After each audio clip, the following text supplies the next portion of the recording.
அந்த ஒரு ஆதார வசனத்தை கூட நம்ம வாசிக்கலாம். 1 கொரிந்தியர் 5:7. பக்கம் 230. 1 கொரிந்தியர் 5ஆம் அதிகாரம் வசனம் 7. ஆகையால் நீங்கள் புளிப்பில்லாதவர்களாய் இருக்கிறபடியே புதிதாய் பிசைந்த மாவாய் இருக்கும்படிக்கு பழைய புளித்த மாவை புறம்பே கழித்து போடுங்கள். ஏனெனில் நம்முடைய பஸ்காவாகிய கிறிஸ்து நமக்காக பலியிடப்பட்டிருக்கிறாரே. ஆக இந்த ஒரு நிழலுக்கான ஒரு பொருளில் தான் நம்ம யாத்திரையாகமத்தில் அந்த 10வது வாதை பஸ்கா ஆட்டுக்குட்டி அடிக்கப்பட்டது, அந்த ரத்தம் நிலைக்காலில் தடவப்பட்டது, அதனுடைய தொடர்ச்சியாக தலைச்சன் பிள்ளைகள் காப்பாற்றப்பட்டது. சரிங்களா? மற்ற பிள்ளைகளுக்கெல்லாம் எந்த பிரச்சனையும் இல்லை. எகிப்தில் உள்ள மற்ற பிள்ளைகளுக்கும் பிரச்சனை இல்லை, அதாவது 2வது 3வது பிறந்த பிள்ளைகளுக்கெல்லாம் பிரச்சனை இல்லை. இஸ்ரேல் ஜனங்களில் உள்ள 2வது 3வது பிறந்த பிள்ளைகளுக்கெல்லாம் பிரச்சனை இல்லை. பிரச்சனை யாருக்கு மட்டும்தான்? முதல்ல பிறந்த பிள்ளைகளுக்கு மட்டும்தான். அப்போ அந்த ஒரு நிழலுக்கான, அந்த சம்பவத்திற்கான ஒரு நிழலுக்கான பொருளை நம்ம ஆராய்ச்சி பண்ணும்போது அவைகளெல்லாம் போதனையாகவும் எச்சரிப்பாகவும் பரலோகத்தில் மற்றும் ஆவிக்குரிய விஷயங்களுக்கான பொருளாகவும் ஆவிக்குரிய அர்த்தங்களாகவும் இருக்குது. அப்படிங்கிறதெல்லாம் நம்ம பார்க்கும்போது தான் நம்முடைய பஸ்காவாகிய கிறிஸ்து நமக்காக பலியிடப்பட்டிருக்கிறாருன்னா அந்த பஸ்கா ஆட்டுக்குட்டி யாருங்க? கிறிஸ்து. அப்போ நமக்காகனாக்கே அப்போ பஸ்கா ஆட்டுக்குட்டி யாருக்காக மட்டும்தான் பலியிடப்பட்டுச்சு? தலைச்சம் பிள்ளைங்க. அப்போ நம்ம தலைச்சம் பிள்ளைங்களா அப்படின்னு ஒரு கேள்வி கேட்டோம் இல்லைங்களா? அப்போ அதுக்கான பதில் என்ன தேடணும்? ஞாபகம் இருக்கா? நம்ம தலைச்சன் பிள்ளைகளா? இப்போ நம்ம தலைச்சன் பிள்ளைங்கன்னா நமக்காக தான் அந்த பஸ்கா ஆட்டுக்குட்டி அடிக்கப்பட்டிருக்குன்னா நம்ம தலைச்சன் பிள்ளைகளா அப்படின்னு ஒரு கேள்வி கேட்டோம். இவன் சொல்லப்போனால் இந்த தலைச்சன் அப்படிங்கிறதுக்கு எபிரேயர் 12ஆம் அதிகாரம் 22வது வசனத்தில் கூட தலைச்சன் முதற் பேரானவர்கள், முதற் பேர்னா முதல்ல பிறந்தவங்க, தலைச்சன்னா தலைய பிள்ளை அப்படிங்கிற அந்த ஒரு விஷயத்தில் நம்முடைய பேர்கள்லாம் எங்கே எழுதப்பட்டிருக்கு அப்படின்னு பார்த்தீங்கன்னா அந்த ஒரு வசனத்தை நம்ம வாசிக்கலாம் பாருங்க. பக்கம் 310. எபிரேயர் 12ஆம் அதிகாரம் வசனம் 22வது வசனம். நீங்களோ சீயோன் மலையினிடத்திற்கும் ஜீவனுள்ள தேவனுடைய நகரமாகிய பரம எருசலேம் இடத்திற்கும் 1000-10,000 தேவ தூதர்களிடத்திற்கும் பரலோகத்தில் பேரெழுதியிருக்கிற முதற் பேரானவர்களின் பாருங்க, முதற் பேரானவர்கள் அப்படின்னா நாங்க தலைச்சன் பிள்ளையானவர்களின் சர்வ சங்கமாகிய சபையினிடத்திற்கும். சர்வ சங்கமாகிய சபை. அப்ப தலைச்சன் பிள்ளைகளுக்காகவே இருக்கக்கூடிய சர்வ சங்கமாகிய சபை அப்படிங்கிறது எங்க பேர் எழுதப்பட்டிருக்கு? அந்த பேரெல்லாம் திரும்ப படிங்க. எங்க பேர் பரலோகத்தில் பேர் எழுதப்பட்டிருக்கிற சர்வ சங்கமாகிய அப்படிங்கும்போது என்ன ஒரு முன் வார்த்தையோட சொல்லப்போனா முதற் பேரானவர்களின். அப்ப பரலோகத்தில் பேர் எழுதப்பட்ட ஒரு சபைன்னு ஒன்று இருக்குது. சரிங்களா? அப்ப அப்படிப்பட்ட தலைச்சன்களுக்கு தான் யார் பஸ்கா ஆட்டுக்குட்டியாக மரிச்சிருக்கிறார்? யார்? நம்முடைய ஆண்டவர். இப்போ அதுதான் கேட்குறேன். அப்படி தலைச்சன் பிள்ளைகளுக்கான ஒரு சபை இருக்காமல பரலோகத்தில் எழுதுனது தலைச்சன் பிள்ளைகள்னு, அந்த பேர் நம்ம பேர் எழுதியிருக்கா அப்படிங்கிற ஒரு கேள்வியை கூட நம்ம சிந்திக்க வேண்டியிருக்கு. நம்ம பேர் பரலோகத்தில் எழுதியிருக்கா இல்லையா? இதை கூட நம்ம கடந்த பாடத்தில் கொஞ்சம் அப்படி டச்சப் பண்ணோம். ஆனால் நம்ம பேர் பரலோகத்தில் எழுதியிருக்குங்கிறத நம்ம எதை வச்சு நம்ம கன்ஃபார்ம் பண்ணிக்கலாம்? ஏன்னா அந்த ஒரு வசனம் திரும்ப வேணா படிங்க.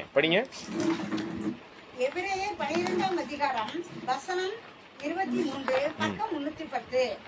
பரலோகத்தில் பேரெழுதியிருக்கிற முதற் பேரானவர்களின், அதாவது தலைச்சன் பிள்ளைகளின் முதற் பேரானவர்களின் என்னங்க? தலைச்சன் பிள்ளைகளின் சர்வ சங்கமாகிய சபை. சர்வ சங்கமாகிய சபை. இது எங்க பேர் எழுதியிருக்கு? யாருடைய பேர் அது? தலைச்சன் பிள்ளைங்க. இப்ப அதுதான் தலைச்சன் பிள்ளைக்காக தான் பஸ்கா ஆட்டுக்குட்டி அடிக்கப்பட்டிருக்கு அப்படின்னு பார்த்தா நம்ம தலைச்சன் பிள்ளைகளா? அப்படிப்பட்ட பேர் பரலோகத்தில் நம்ம பேர் எழுதியிருக்குதா இல்லையான்னு எப்படி கன்ஃபார்ம் பண்றதுன்னு நான் கேட்கிறேன். அதுக்கு ஒரு முக்கியமான ஒரு வசனத்தை கடந்த கூடுகையில் நம்ம பார்த்தோம். கொஞ்சம் ஞாபகப்படுத்துங்க. நம்ம தலைச்சன் பிள்ளைங்க தான் அப்படின்னு உறுதிப்படுத்துறதுக்கு ஒரு வசனம். இந்த வசனத்தை நீங்க மறக்கவே கூடாது.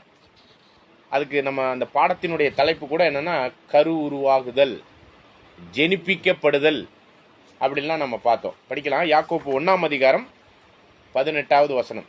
இந்த வசனத்தினுடைய தொடர்ச்சியில தான் நம்முடைய வாழ்க்கையினுடைய தலைச்சன் பிள்ளை ஆவதற்கான முகாந்திரமே நம்மள்கிட்ட இருக்கு. சரிங்களா?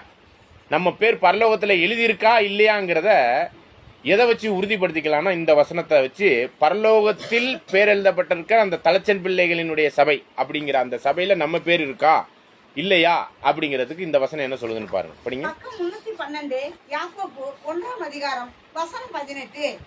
அவர் சித்தம் கொண்டு தம்முடைய சிருஷ்டிகளில் நாம் முதற் பலன்கள் ஆவதற்கு நாம் முதற் பலன், ஃபர்ஸ்ட் பார்ன், முதல் பிறப்பாவதற்கு, முதற் கனியாவதற்கு அப்படிங்கிறத நம்ம இந்த இடத்துல பார்க்குறோம். நாம் முழு சிருஷ்டிப்புல இப்போ இருக்கிற சிருஷ்டிப்புனா என்னென்னலாம் படைச்சிருக்கிறாரு, என்னென்ன படைச்சிருக்கிறாருங்க? இதுவரையும் தேவன் என்னென்ன படைச்சிருக்கிறாருன்னு கேட்குறேன். எதுவுமே படைக்கலையா? அமைதியா இருக்கிறத பார்த்தா ஒண்ணுமே படைக்கல தேவன் அப்படின்னு எடுத்துக்குவோமா? தேவன் எதை எதை படைத்திருக்கிறார்? நம்ம ஆதியாகமம் 1ஆம் அதிகாரத்திலே நம்மளுக்கு தெரியும் இல்லைங்களா? வானத்தையும் பூமி சிருஷ்டித்தார். ஒளியை உண்டாக்குறதுக்கு முன்னாடியே வானத்தையும் பூமி சிருஷ்டித்தார். அப்ப வானத்துல என்ன இருக்கு? நட்சத்திரம், சூரியன், சந்திரன். பூமியில என்ன இருக்கு? பூமியினுடைய அந்த நிறைவு பெறாத ஒரு பூமி, என்ன சொல்லப்போனா ஒழுங்கற்று இருந்தது அப்படின்னு சொல்லப்படுது. ஆதியாகமம் 1:1ஆம் அதிகாரத்துல 1, 2, 3 வசனம். ஒளியை உண்டாக்குறார். அப்படியே தொடர்ந்து ஒவ்வொரு நாளும் உருவாக்கி என்ன பண்றார்? அதுக்குரிய மனுஷ குடியிருப்புக்கு தகுந்ததாக படைக்கிறார். அதுல என்னென்ன படைப்பெல்லாம் வந்துச்சுன்னு பாத்தீங்கன்னா, தேவ தூதர்கள், சூரியன், சந்திரன், மனுஷன், ஆடு, மாடு, மீன் எல்லாத்தையும் படைச்சார். அதை தான் இந்த இடத்துல வசனத்துல சொல்றார். அவருடைய சிருஷ்டிப்பில் அப்படின்னா பிரதான தூதர்கள்லாம் இருக்கிறாங்க, கப்ரியேல், மிகாயல் அப்படின்லாம், அவங்களெல்லாம் படைச்சிருக்கிறார். அப்படிப்பட்ட எல்லா தூதர்களையும் படைச்சிருந்தாலும் அவருடைய முழு படைப்புல, நல்லா கவனிங்க, அவருடைய சிருஷ்டிப்புல, படிங்க அந்த ஒரு வசனத்தை. பக்கம் 312 யாக்கோபு 1:18. அவர் சித்தம் கொண்டு தம்முடைய சிருஷ்டிகளில், அவருடைய முழு படைப்புல, சரிங்களா? இதான் அர்த்தம், சரிங்களா? படிங்க. நாம் நல்லா கவனிங்க, நமக்காக தானே பஸ்கா ஆட்டுக்குட்டி அடிக்கப்பட்டிருக்கு. அப்ப பஸ்கா ஆட்டுக்குட்டி நமக்காக அடிக்கப்பட்டிருக்குன்னா நம்ம தலைச்சன் பிள்ளையா அப்படின்னு ஒரு கேள்வி கேட்கும் பொழுதுதான் இந்த முழு சிருஷ்டிப்பிலே நம்ம தலைச்சன் பிள்ளை ஆவதற்கு அப்படிங்கறதா இந்த ஒரு பதில், சரிங்களா? அப்படிப்பட்ட தலைச்சன் பிள்ளைகளுடைய பேரு தான் எங்க எழுதப்பட்டிருக்கு? பரலோகத்துல பேர் எழுதி இருக்குங்கிறத கன்ஃபார்ம் பண்ணணும்னா இந்த வசனம் என்ன சொல்லுதுன்னு பாருங்க, படிங்க. அவர் சித்தம் கொண்டு தம்முடைய சிருஷ்டிகளில் நாம் முதற் பலன்கள் ஆவதற்கு, நாம் தலைச்சன் பிள்ளைகள் ஆவதற்கு நம்மை சத்திய வசனத்தினாலே ஜெனிப்பித்தார். நம்மை சத்திய வசனத்தினாலே ஜனனம் ஆக்கினார். ஜனனம்னா ஜனனம், ஜெனிப்பித்தல், உருவாக்குற, கரு உருவாக்கிறார். அப்ப நம்மளுக்குள்ளாக இந்த சத்திய வசனம் வந்துச்சுன்னா தான் நம்மளுக்குள்ளாக அது என்ன ஆகும் அப்படின்னு பாத்தீங்கன்னா கரு உருவாகும். அந்த கரு உருவாகுதலை குறித்த ஒரு விஷயத்துல தான் வசனத்துக்கும் சத்திய வசனத்துக்கான வித்தியாசங்களை நம்ம அநேக பாடங்கள்ல இதுவரையும் பார்த்துட்டு வந்துட்டோம். வசனம்னா இன்னைக்கு எல்லாரும் பைபிள் படிக்கிறோம், அநேக விஷயம் புரிகிறது இல்லை. புரியாத ஒரு அந்த வசனத்துல நம்ம எப்படி கரு உருவாக முடியும்? நம்ம புரிஞ்சிருந்துச்சுன்னா அது மனசுக்குள்ள நம்மளுக்கு ஒரு விஷயம் புரியும். அந்த புரிஞ்ச ஒரு விஷயத்துலதான் நம்ம மனசு என்ன ஆகுங்க, அதன் மேல் வைராக்கியம் கொண்டு அதற்குள்ளாக நம்ம ஆவிக்குரிய ரீதியில நம்முடைய சிந்தனைகளும் ஆவிக்குரிய ரீதியில பரிசுத்தாவினால நம்ம வழி நடத்தப்படுவோம்.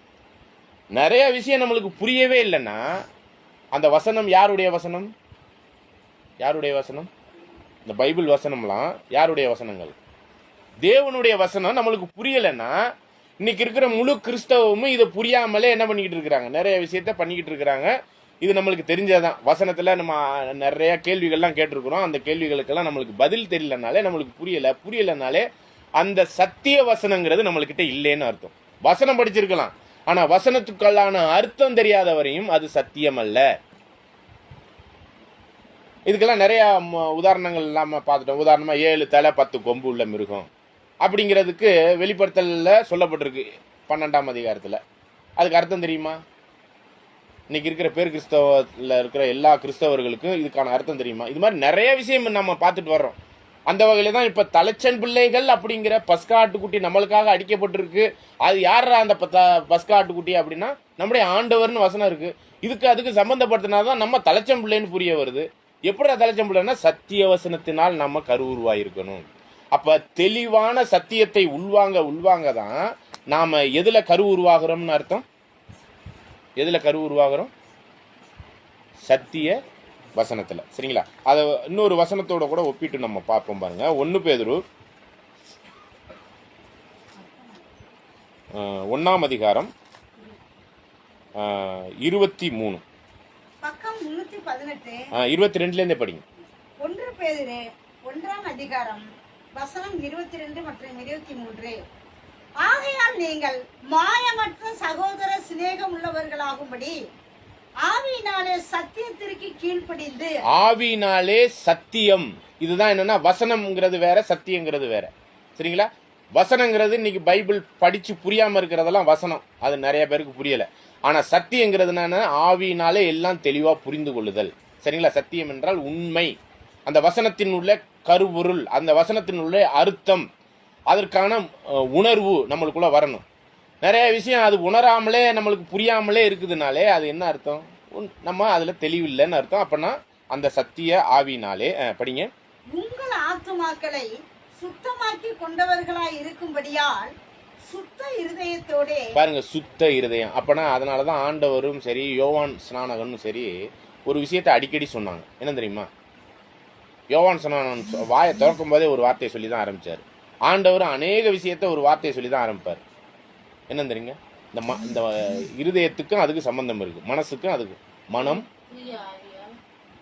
அவர் ஒரு வார்த்தை சொல்லி தான் ஆரம்பிப்பார் எந்த ஒரு விஷயமா. யோவான் ஸ்நானகன் கூட அதை தான் சொல்லி ஆரம்பிச்சார். மனம் திரும்புங்கள், பரலோக ராஜ்யம்.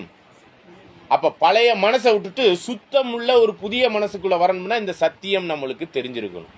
சரிங்களா? இந்த சத்தியம் நம்மளுக்கு காதால கேட்டு இருதயத்துல நிரம்ப தான் என்ன ஆகும்னு பாருங்க. இப்போ படிங்க. சுத்த இருதயத்தோட ஒருவரில் ஒருவர் ஊக்கமாய் அன்பு கூறுங்கள், அழிவுள்ள வித்தினாலே அல்ல. அழிவுள்ள வித்து அப்படின்னா ஒரு கரு உருவாகிறதுக்கு வித்து வேணும். அழிஞ்சு போற வித்து அல்ல அப்படின்னா நம்மளுடைய தாய் தகப்பன் நம்மளை கருவுற்று தான் நம்ம என்ன ஆனோம்? குழந்தையா பிறந்தோம். பிறந்தது எதுக்குங்க? சாவறதுக்கு. பிறந்தது நித்தியத்துக்கும் உயிர் வாழ்றதுக்காக நம்ம பிறந்திருக்கோம் நம்ம தாய் தகப்பன்ட்ட. அது அழிவுள்ள வித்து. புரியுதுங்களா? அழிவுள்ள வித்தினாலே அல்ல அப்படின்னா என்ன வித்துன்னு சொல்றாரு பாருங்க. படிங்க. என்றைக்கும் நிற்கிறதும். அந்த வித்து என்றைக்கும் நிற்கிறது, என்னைக்குமே அழியாதது. சரிங்களா? படிங்க. ஜீவன் உள்ளதுமான. ஜீவன் உள்ளது, அழியாதது, உயிர் உள்ளது. படிங்க. தேவ வசனமாகிய அழிவில்லாத வித்தினாலே மறுபடியும் ஜெனிப்பிக்கப்பட்டிருக்கிறீர்கள். அந்த ஜனனம், கரு உருவாகுதல் அப்படிங்கிறது நம்மளுக்குள்ளாக எதனால கரு உருவாகுதான்? அழிவில்லாத வித்தா இருக்கிற தேவ வசனம். அந்த வசனம் சத்தியத்தை புரிய நம்ம மனசு மாறும். பாத்தீங்களா? தேவன் இப்படி சொல்லிட்டார், இனிமே நான் இப்படிதான் வாழ போறேன் அப்படின்னு ஒரு முடிவு இருக்கு இல்லையா? அந்த முடிவு எடுக்கிறது, அந்த பழைய மனசை விட்டுட்டு மனம் திரும்பின மனசு எதனால வந்திருக்குன்னா இந்த சத்திய வசனத்தை கேட்க தான். சரிங்களா? இதே அப்படியே 1 பேதுரு 2ஆம் அதிகாரம் 2வது வசனத்தையும் படிங்க. பக்கம் 318 1-2 படிங்க. 1 பேதுரு 2ஆம் அதிகாரம் 1-2-3 வசனங்கள். இப்படி இருக்க கர்த்தர் தயவுள்ளவர் என்பதை நீங்கள் ருசித்து பார்த்தது உண்டானால் சகல துர்க்குணத்தையும் சகலவித கபடத்தையும் வஞ்சகங்களையும் பொறாமைகளையும் சகலவித புறம் கூறுதலையும் ஒழித்துவிட்டு நீங்கள் வளரும்படி புதிதாய் பிறந்த குழந்தைகளை போல. அப்ப சத்திய வசனத்தினால கருவுற்று இருந்தாதான் புதிதாய் பிறந்த குழந்தைகளை போல. அப்ப அதுக்கு முன்னாடி எதனால கருவுற்று இருக்கணும்னு பாக்குறோம்? வசனம். அதுலயும் என்ன வசனம்? சத்திய வசனம். அதனாலதான் வசனத்துக்கும் சத்திய வசனத்துக்கான வித்தியாசத்தை நம்ம புரிஞ்சிருந்தாதான் இந்த ஒரு காரியம்லாம் நம்மளுக்கு அண்டர்ஸ்டாண்ட் ஆகும். வசனங்கிறது இன்னைக்கு நம்ம கிறிஸ்தவர்களா இருக்கிற அனைவரும் பைபிள் படிக்கிறோம், அது புரியாத வரையும் அது சத்திய வசனம் அல்ல. சத்திய வசனம்னா என்னன்னா அது ஒவ்வொன்றையும் நம்ம புரிந்து கொள்ள ஆரம்பிக்கிறோம்னா நம்ம மனசுல அது புரிய ஆரம்பிக்குது, மூளையில அது உணர்வுக்குள்ள வருது, அது கிரியை செய்ய ஆரம்பிக்கும். அந்த வசனத்துக்கு கீழ்ப்படிதல் அப்படிங்கிறப்ப அந்த சத்தியத்தை உள்வாங்கி புரிஞ்சாதானே கீழ்ப்படிய முடியும்.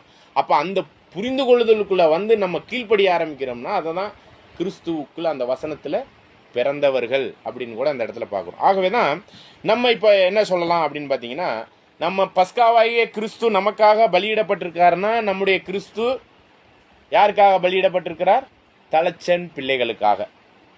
நம்ம தலைச்சன் பிள்ளைகளா அப்படின்னு பார்த்தீங்கன்னா பரலோகத்தில் பேர் எழுதப்பட்ட தலைச்சன் பிள்ளைகள்னு அதுக்குன்னே ஒரு சபை இருக்குது அப்படிங்கிறத பார்க்குறோம். அப்படிப்பட்ட ஒரு வாய்ப்புல நம்மளுக்கான அந்த தலைச்சன் பிள்ளை ஆவதற்கான வாய்ப்பு இருக்கா அப்படின்னு பார்க்கும்போது தான் யாக்கோப்பு 1:18 அவருடைய முழு சிருஷ்டிப்புல அவருடைய சத்தியத்திற்குள்ளாக கருவுருவாக்கப்பட்ட ஜனிப்பிக்கப்பட்ட அவர்களுக்கு முதற் பலன்கள் என்று பெயர். சரிங்களா? அந்த ஒரு வாய்ப்பு நம்ம வசனத்தை பற்றியும் படிச்சுக்கிட்டு இருக்கிற வரையும் அந்த ஜெனிப்பிக்கப்படுதலே இருக்காது. ஆனால் அந்த வசனத்துக்குள்ளான உள்ளர்த்தத்தை புரிந்து வரும்பொழுதுதான் இந்த ஜெனிப்பிக்கப்படுதல் அப்படிங்கிற மறுபடியும் பிறத்தல். அப்படின்னா நம்ம ஆல்ரெடி எதில் பிறந்திருக்கிறோம்? தாயின் கருவில் உருவாகி தகப்பன் மூலமாக நம்ம இந்த மாமிச சரீரத்தில் பிறந்திருக்கிறோம். ஆனால் இந்த பிறப்பு நம்மளுக்குரிய அந்த ஆவிக்குரிய ஜெனிப்பிக்கப்படுதலுக்குரியதானா? இல்லை. இது பிறந்ததே எதுக்காக? சாகிறதுக்கு. இதை தான் நிக்கதேமுங்கிறவர் ஆண்டவர்கிட்ட, அதுவும் பகல் நேரத்தில் வரல, ராத்திரி நேரத்தில் வந்து அவர் ஒரு மறைமுகமான சீசன். சரிங்களா? ஆண்டவர்கிட்ட கேட்குறார், ஆண்டவரே நீங்கள் சூப்பராக காரியங்கள்லாம் புரிய வைக்கிறீங்க அப்படின்னு சொல்லும்பொழுது அவர் என்ன சொல்கிறார் பாருங்க. யோவான் 3ஆம் அதிகாரம் 1, 2, 3. பக்கம் 127. யோவான் 3ஆம் அதிகாரம் 1, 2. யூதருக்குள்ளே அதிகாரியான நிக்கதேமு என்னப்பட்ட பரிசேயன் ஒருவன் இருந்தான். அவன் ராக்காலத்திலே இயேசுவினிடத்தில் வந்து, ரபி, நீர் தேவனிடத்திலிருந்து வந்த போதகர் என்று அறிந்திருக்கிறோம். ஏனெனில் ஒருவனும் தன்னுடனே தேவன் இராவிட்டால் நீர் செய்கிற இப்படிப்பட்ட அற்புதங்களை செய்ய மாட்டான் என்றான். இயேசு அவனுக்கு பிரதியுத்தரமாக, இவர் கேட்ட கேள்வி, நீ சூப்பரா அற்புதம் பண்றீங்க, அதிசயம் பண்றீங்க அப்படிங்கிறத இவர் வந்து பெருமையா பேசுறத வந்து நிக்கதேமு ஆண்டவர்கிட்ட பேச வர்றாரு. சரிங்களா? ஆண்டவருடைய பதில் என்னவா இருந்திருக்கணும்? சூப்பர் சூப்பர் அப்படின்னு கை தட்டி முதுகுல தட்டி நல்லா சொன்னப்பா அப்படின்னு என்ன மாதிரி சொல்லியிருக்கணும்ல. இவர் என்ன பதில் சொல்றாரு பாருங்க. நீ இதை பார்த்துட்டு இதை என்னமோ பெருசா பார்க்குற அதிசயம், அற்புதம், நோய் போகிறது, பேய் போக்குறது, பேய விரட்டுறதுன்னு, அது ஒரு மேட்டரே இல்லை அப்படிங்கிற மாதிரி இப்போ ஒரு விஷயம் பேசுவார் பாருங்க. படிங்க. இயேசு அவனுக்கு பிரதியுத்தரமாக, ஒருவன் மறுபடியும் பிறவாவிட்டால் தேவனுடைய ராஜ்யத்தை காண மாட்டான் என்று மெய்யாகவே மெய்யாகவே உனக்கு சொல்லுகிறேன் என்றார். அப்பனா இவர் என்ன சொல்றாரு? இதுக்கு இந்த பதிலுக்கு ஏதாவது சம்பந்தம் இருக்கா? இவர் வந்து பெருமையா பாராட்டுறாரு நம்முடைய ஆண்டவரை. சரிங்களா? நல்லா பாராட்டினப்பா அப்படின்னு சொல்லி என்ன பண்ணியிருக்கணும்? அவருக்கு வேற ஏதாச்சும் ஒரு அற்புதத்தை செஞ்சு அனுப்பியிருக்கலாம். அதெல்லாம் ஒரு மேட்டரும் இல்லை. நீ வந்து மறுபடியும் பிறக்கலைன்னா பரலோக ராஜ்யத்தை பார்க்கவே முடியாதுன்ட்டாரு. என்ன சொல்லிட்டாரு? மெய்யாகவே மெய்யாகவே, சத்தியமாகவே சத்தியம், சத்தியம் சத்தியம் சொல்லிக்கிட்டு இருக்கோம்ல அந்த பைபிளில். சத்தியமாகவே சத்தியமாகவே, ஆங்கிலத்தில் truth, truly truly I am tell you அப்படின்னு சொல்லப்படுது. அப்போ சத்தியமாக சொல்கிறேன், நீ மறுபடியும் பிறக்கலைன்னா பரலோக ராஜ்யத்தை பார்க்கவே முடியாது. பார்க்கறதுனா என்ன, உள்ள பிரவேசிக்கிறதுனா என்ன? முதல்ல இந்த வசனத்தில் மறுபடியும் பிறக்கலைன்னா பரலோக ராஜ்யத்தை பார்க்கவே முடியாதுங்கிறாப்புல. ஒன்றும் இல்லைங்க, அதாவது ஊட்டியில் இந்த மலர் கண்காட்சியெல்லாம் வைப்பாங்க. சரிங்களா? அது இங்கே இருந்துட்டு ஃபோட்டோவில் காமிச்சு, இந்த பாருங்க மலர் கண்காட்சியெல்லாம் இருக்குது, இதெல்லாம் போய் பாருங்க, அங்கே போய் பார்க்கணும். ஆனால் இங்கேருந்து இப்போ இப்படி காமிக்கிறோன்னு வைங்களேன், இதை பார்த்துட்டு நம்ம என்ன சொல்லுவோம்? ஓ சூப்பராக இருக்குது, அங்கே போய் பார்க்கணுங்கிறத அங்கே ஊட்டிக்கு போகிறதுக்கு ஒரு முயற்சி பண்ணுவோம். சும்மா ஒரு எக்ஸாம்பிளுக்கு சொல்கிறேன். சரிங்களா? அதுக்கு மலை ஏறி, பஸ்ஸில் போய் மலை ஏறி அந்த நேரடியாக கண்காட்சியை பார்க்குறது ஒன்று இருக்குது. ஆனால் இங்கே அந்த இப்படி ஒன்று இருக்குதுன்னு காமிக்கும் பொழுது அதை பார்க்கக்கூடிய ஒரு தன்மை இருக்கு இல்லையா, அதையே பார்க்க முடியாதுங்கிறார். எதை? மறுபடியும் பிறவாவிட்டால் பரலோக ராஜ்யத்தை நீ இப்படி ஒரு ஃபோட்டோவில் கூட பார்க்க முடியாது. அப்போனா மறுபடியும் பிறக்கணுங்கிறது ரொம்ப முக்கியமான ஒரு விஷயம். அதை தான் இங்கே சத்திய வசனத்தினால நம்ம நடந்தது, நடக்க போகிறது எல்லாத்தையும் தெளிவாக வேதத்தின் அடிப்படையில் பரலோகத்தில் என்ன நடக்குது, பூமியில் என்ன நடக்குது, பஸ்கா ஆட்டுக்குட்டி என்ன, இதெல்லாம் நம்முடைய மனக்கண்கள் திறந்து அதெல்லாம் பார்த்துக்கிட்டு இருக்கிறோமா? பார்க்குறோமல்லே. நம்ம இந்த கண் இல்லை, இந்த இருதயம் என்னும் மனக்கண் திறந்து, ஓ இப்படி இருக்கா நம்ம அனுமானம் பண்ணுறோம் பார்த்தீங்களா? ஒரு புரிந்து கொள்ளுதற்குள்ளே நம்ம மனசு ஓப்பன் ஆகி அதை பார்க்குது பார்த்தீங்களா? அதை பற்றி பேசிக்கிட்டு இருக்கிறார். சரிங்களா? அப்போனா இந்த சத்திய வசனத்தை நம்ம கேட்கலன்னா எதை பார்க்க முடியாது? பரலோக ராஜ்யத்தினுடைய தன்மை என்னங்கிறதே நம்மளுக்கு தெரியாது. அப்போ இந்த சத்தியம் இல்லாமல் நம்ம எதை பார்க்க முடியாது? காணவே முடியாது. அதுதான் மனம் மறுபடியும் பிறத்தல் அப்படின்னு சொல்கிறார். உடனே இவருக்கு நிக்கதேமுக்கு ஒரு கேள்வி. அப்படின்னா நீங்கள் என்ன சொல்ல வரீங்க? ஒரு தாயின் வயிற்றுலேருந்து நான் பிறந்துட்டேன், இன்னொரு வாட்டி பிறக்கிறத பற்றி பேசுகிறீங்களா? தாய் வயிற்றுலேருந்து நான் இன்னொரு வாட்டி பிறக்கணுமா? இன்னொரு வாட்டி பிறந்தாதான் எனக்கு பரலோகத்தை பார்க்க முடியுமா அப்படின்னு ஒரு கேள்வி எழுப்புறார். சரிங்களா? படிங்க. அதற்கு நிக்கதேமு, ஒரு மனுஷன் முதிர் வயதா இருக்கையில் எப்படி பிறப்பான்? அவன் தன் தாயின் கர்ப்பத்தில் இரண்டாம் தரம் பிரவேசித்து பிறக்க கூடுமோ என்றான். இப்போ இதெல்லாம் ஹிந்துக்களுடைய தியாலஜி, அவங்களுடைய போதனைகளின் அடிப்படையில் எத்தனை பிறவி இருக்குது தெரியுங்களா? இந்துக்கள் சொல்லுவாங்க 7 பிறவி இருக்கு. என்னது மிருகம், நாய், பூனை அப்படிலாம் இப்போ கடைசியாக யாராக பிறப்பாகலாம்? மனுஷனாக பிறப்பாகலாம். அந்த மனுஷ பிறப்பை நம்ம ஆதாயப்படுத்திக்கலன்னா முடிஞ்சு போச்சு அப்படின்னா அவங்க ஒரு கட்டுக்கதையை விடுவாங்க. சரிங்களா? இந்த மறுபடியும் பிறத்தல்ங்கிற ஒரு கான்செப்டே இந்தியாவுக்குள்ளே நுழைஞ்சது இந்த பைபிள் வந்த பிறகு தான். ஆனால் இவங்க 7 பிறவிகள் எல்லாம் பேசிக்கிட்டு இருக்காங்க அதை வச்சு. சரிங்களா? அதுலேயே நம்ம வேத ரீதியாக 7 பிறப்புகளை பற்றியெல்லாம் பின்னாடி பார்க்கலாம். அதுக்கு ஒரு ஆழமான சத்தியம்லாம் இருக்குது. 7 பிறப்பு இருக்கானா வேத ரீதியாக ஒன்று இருக்குது, அதை அப்புறம் பார்க்கலாம். ஆனால் இதில் சொல்லப்பட்டது நம்ம தாயின் கருவில் பிறந்த பிறகு இன்னொரு முறை பிறக்கணும்னா இந்த சத்திய வசனத்தினால் நம்முடைய மனசு அந்த பரலோகத்தின் காரியங்களை அப்படியே பார்க்குதுன்னு வைங்களேன். வசனத்தை படித்து ஓ பரலோகம் இப்படி இருக்குது, நம்ம இப்படி வாழணும், இப்படியாக இந்த வழியில் போகணும், பஸ்கா ஆட்டுக்குட்டி இப்படி அடிக்கப்பட்டிருக்கு, இதெல்லாம் நம்மளுடைய மனசு ஓப்பன் ஆகி தேவனுடைய திட்டங்களும் தேவனுக்குள்ளாக இருக்கக்கூடிய அவருடைய மைண்டில் உள்ள புரிந்து கொள்ளுதலும் நம்மளுக்கு புரிய வருது. பார்த்தீங்களா? அதுதான் என்னது? மனக்கண் திறக்கப்பட்டு பரலோக ராஜ்யம் இப்படி இருக்குன்னு பார்க்கறது. அதை தான் ஆண்டவர் சொன்னார். அதாவது என்னது? பழைய மனசை விட்டுட்டு புது மனசுக்குள்ள இந்த சத்திய வசனத்தினால உன் மனசை மாத்து, மனம் திரும்புங்கள், பரலோக ராஜ்யம் சமீபமா இருக்கு. இதுவரையும் இந்த இடத்துல ஆண்டவர் சொன்னதுலயோ இல்ல கேட்டதுலயோ பரலோக ராஜ்யத்துக்குள்ள உள்ள பிரவேசிக்கிறத பத்தி பேசியிருக்கிறாரா? உள்ள பிரவேசிக்கிறத பத்தி, பார்க்கிறத பத்தியும் மறுபடியும் பிறத்தலை பத்தி தான் பேசியிருக்கிறாரு. உள்ளே பிரவேசிப்பதை பத்தி பேசினாரா? ஆனா இவருக்கு என்ன, இவருடைய புரிந்து கொள்ளுதல் எப்படி நினைக்கிறாரு? அப்பனா 2வது முறை பிறக்கிறதுனா அது என்னது? தாயின் வயிற்றுல வயசான பிறகு திரும்ப போய் பிறக்கிறதா? இது நியாயமான கேள்வி தானே. மறுபடியும் பிறக்கணும்னு சொல்றீங்க, அப்பனா தாயின் வயிற்றுல திரும்ப போய் 2வது பிறவியா பிறக்கிறத பத்தி சொல்றீங்களா? அப்படி 2வது பிறவி பிறந்தாதான் பரலோக ராஜ்யத்தை பார்க்க முடியுமா அப்படின்னு சொல்லும் போதுதான் நம்மளுக்கு தெளிவாயிருச்சு. சத்திய வசனத்தினால் ஜெனிப்பிக்கப்பட்டவன் அது என்ன ஆயிடுறான்? கரு உருவாகி அவன் பிறப்புக்குள்ளாக வந்துடுறான். மனசளவுல அவன் என்ன ஆயிடுறான்? ஆவிக்குள்ள பிறக்கக்கூடிய அந்த தன்மையில மனசளவுல அவன் என்ன ஆயிடுறான்? தேவனுடைய ராஜ்யத்தை பார்க்கும் அளவுக்கு அவன் மனசு மாறிடுச்சு. அப்ப அந்த மனமாற்றம் தான் என்னங்க? பிறப்புக்கான ஒரு அடையாளமாக சத்திய வசனத்தினால் ஜெனிப்பிக்கப்பட்ட ஒரு விஷயத்தை இங்க வலியுறுத்துறத நம்ம பார்க்கிறோம். சரிங்களா? அதனுடைய தொடர்ச்சியா இவர் நிக்கதேமு கேட்ட கேள்வியை பாருங்க. நான் திரும்பவும் போய் பிறக்கிறத பத்தி சொல்றீங்களா? தாயின் கருவுல மாமிசத்துல திரும்ப குழந்தை மாதிரி அப்படிங்கிற போதுதான் ஆண்டவர் இந்த ஒரு படிக்க போற வசனத்தை கவனிங்க. நம்ம மனம் திரும்பலன்னா, அதாவது மறுபடியும் பிறவாவிட்டால் பரலோக ராஜ்யத்தை பார்க்க முடியாதுன்னு ஒரு ஸ்டேட்மெண்ட்டை சொல்லிட்டார். ஆவிக்குரிய விஷயத்துல நம்மளுடைய வாழ்நாளில் நம்முடைய அந்த ஒரு ஓட்டத்துக்கான ஒரு காரியமாக பார்க்கும்பொழுது இது மாதிரியெல்லாம் வசனங்களை நம்ம உள்வாங்கி அதனுடைய கருத்தியல் பூர்வமான விஷயங்களை நாம் தெளிவாக புரிந்து கொள்ளணும் அப்படிங்கிறத தான் இந்த இடத்துலலாம் நம்ம பார்க்குறோம். ஓகே, இப்போ நம்ம என்ன பண்ணலாம் அப்படின்னு பார்த்தீங்கன்னா, ஒரு வசனத்தினுடைய காரியத்தில் ஏதாச்சும் ஒரு தலைப்பை எடுத்து வேதத்தை நம்ம ஆராய்ச்சி பண்ணி பார்க்கலாம் அப்படிங்கிற ஒரு விஷயம். சரிங்களா? இப்போ உதாரணமாக என்ன மாதிரி தலைப்பெல்லாம் எடுக்கலாம்? நீங்களே ஒரு சஜஷன் கொடுங்க, ஒரு கருத்து கொடுங்க. உதாரணமாக என்னென்ன தலைப்பு எடுக்கலாம்? உதாரணமாக பைபிளில் பார்த்தீங்கன்னா ஒரு சில வார்த்தை ஒரு அதிகாரத்தில் அடிக்கடி வந்துக்கிட்டே இருக்கும். இப்போ உதாரணமாக மத்தேயு 5ஆம் அதிகாரத்தில் பாக்கியவான் ஆசீர்வதிக்கப்பட்டவன் வரும். 1 கொரிந்தியர் 13ஆம் அதிகாரத்தில் அன்புன்னு வரும். சரிங்களா? அது அந்த அன்புங்கிற ஒரு விஷயத்தை நம்ம படித்து புரிந்து கொள்ளணும்னா அந்த அன்புங்கிற ஒரு தலைப்பு எடுத்து அந்த அன்புங்கிற வார்த்தை எங்கெங்கெல்லாம் இருக்கோ அதெல்லாம் சேர்த்து வச்சு பார்க்கும்போது தெளிவான சத்தியம் கிடைக்கும். ஏன்னா இவைகள் அங்கு கொஞ்சமும் இங்கு கொஞ்சமாக இருக்குது. கலெக்டிவாக எடுத்து வச்சு அந்த வார்த்தைகளை பார்க்கும்போது அதுக்கான ஆழமான சத்தியங்கள் நம்மளுக்கு புரியும். இப்போ கூட பாருங்கள், தலைச்சன் பிள்ளை மறுபடியும் பிறத்தல் அப்படிங்கும்போது அந்த வசனங்களெல்லாம் கொண்டாந்து வச்சு எங்கெங்கெல்லாம் இருக்கோ கொண்டாந்து வச்சு நம்ம பார்த்து ஒரு விஷயத்தை வெளியே கொண்டாடுறோம். பார்த்தீங்களா? ஒரு இடத்துல இருந்துச்சு அந்த கருத்து. யாக்கோபு 1:18 இருக்குது. அதுக்கப்புறம் எபிரேயர் 12:22-23 இருக்குது.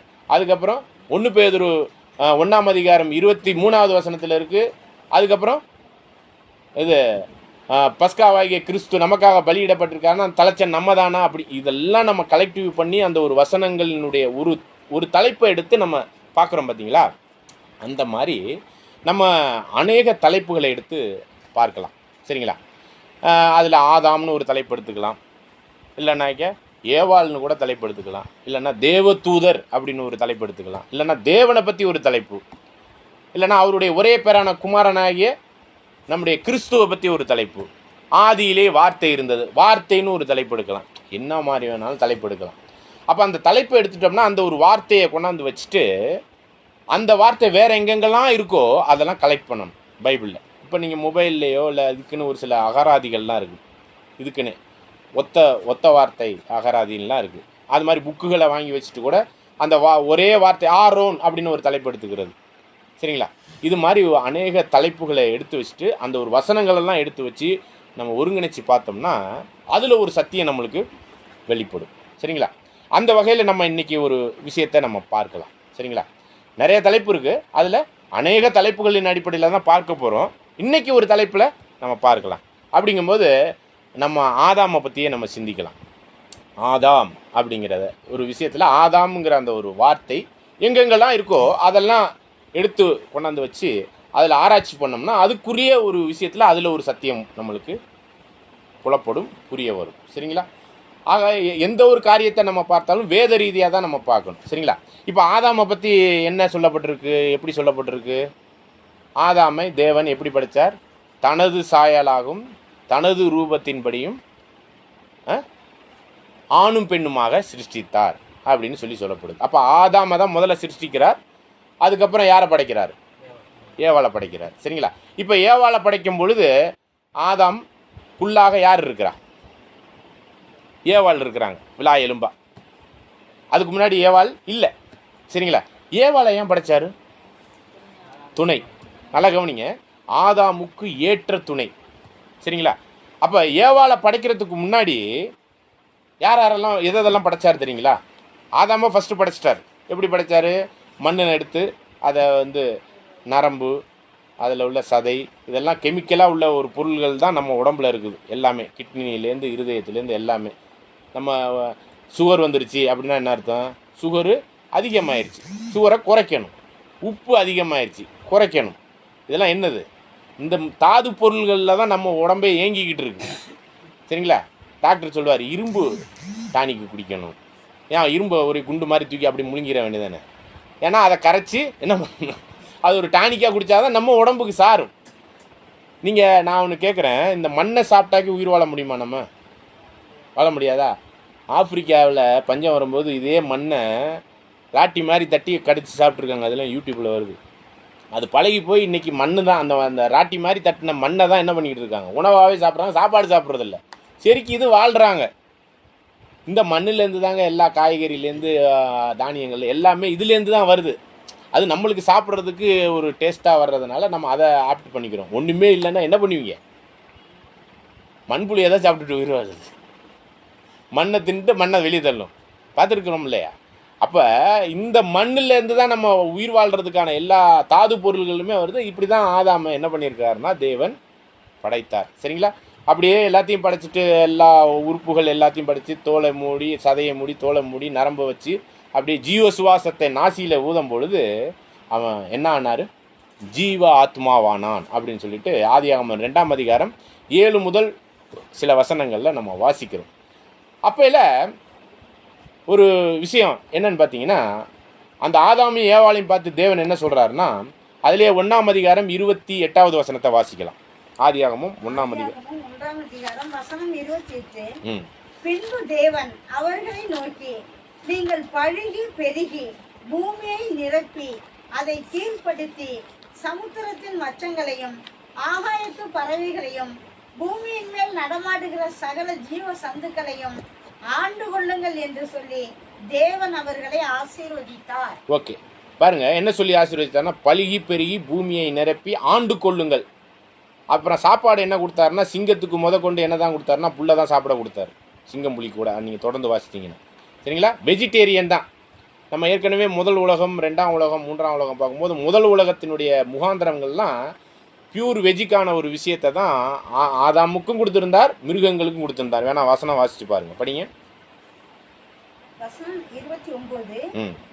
பின்னும் தேவன், இதோ பூமியின் மேல் எங்கும் விதை தரும் சகலவித பூண்டுகளையும் விதை தரும் கனி மரங்களாகிய சகலவித விருட்சங்களையும் உங்களுக்கு கொடுத்தேன், அவைகள் உங்களுக்கு ஆகாரமாய் இருக்க கடவது. பூமியில் உள்ள சகல மிருக ஜீவன்களுக்கும் ஆகாயத்தில் உள்ள சகல பறவைகளுக்கும் பூமியின் மேல் ஊறும் பிராணிகள் எல்லாவற்றிற்கும் பசுமையான சகல பூண்டுகளையும் ஆகாரமாக கொடுத்தேன் என்றார். அது அப்படியே ஆயிற்று. அது அப்படியே ஆயிற்று. இது நோவா காலத்துக்கு அப்புறம் தான் நான்வெஜ் சாப்பிட்றதுக்கான பர்மிஷன் கிடைக்கும். சரிங்களா? நோவா பேழைக்குள்ளே நுழைஞ்சி வெளியே வரும்போது தான் நான்வெஜ் சாப்பிட்றதுக்கான பர்மிஷன் அப்போ தான் கிடைக்கும். அதுவரையும் இவங்களுடைய உணவு முறைமைகள்லாம் எதுவாக இருந்திருக்கு? மிருகங்களுக்கு என்னதான்? புல்லு தான் எல்லாமே. சரிங்களா? இதை தான் 3ஆம் உலகத்தில் தேவன் படைக்க போகிற அந்த 3ஆம் உலகம் போது அதை பற்றி ஏசாயா 11ஆம் அதிகாரத்தில் 7, 8, 9 வசனத்தில் படிச்சிங்கன்னா, சிங்கம் மாட்டை போல் உள்ள திங்குங்கிறார். எப்போ? 3ஆம் உலகம், புதிய வானம் புதிய பூமியில். சரிங்களா?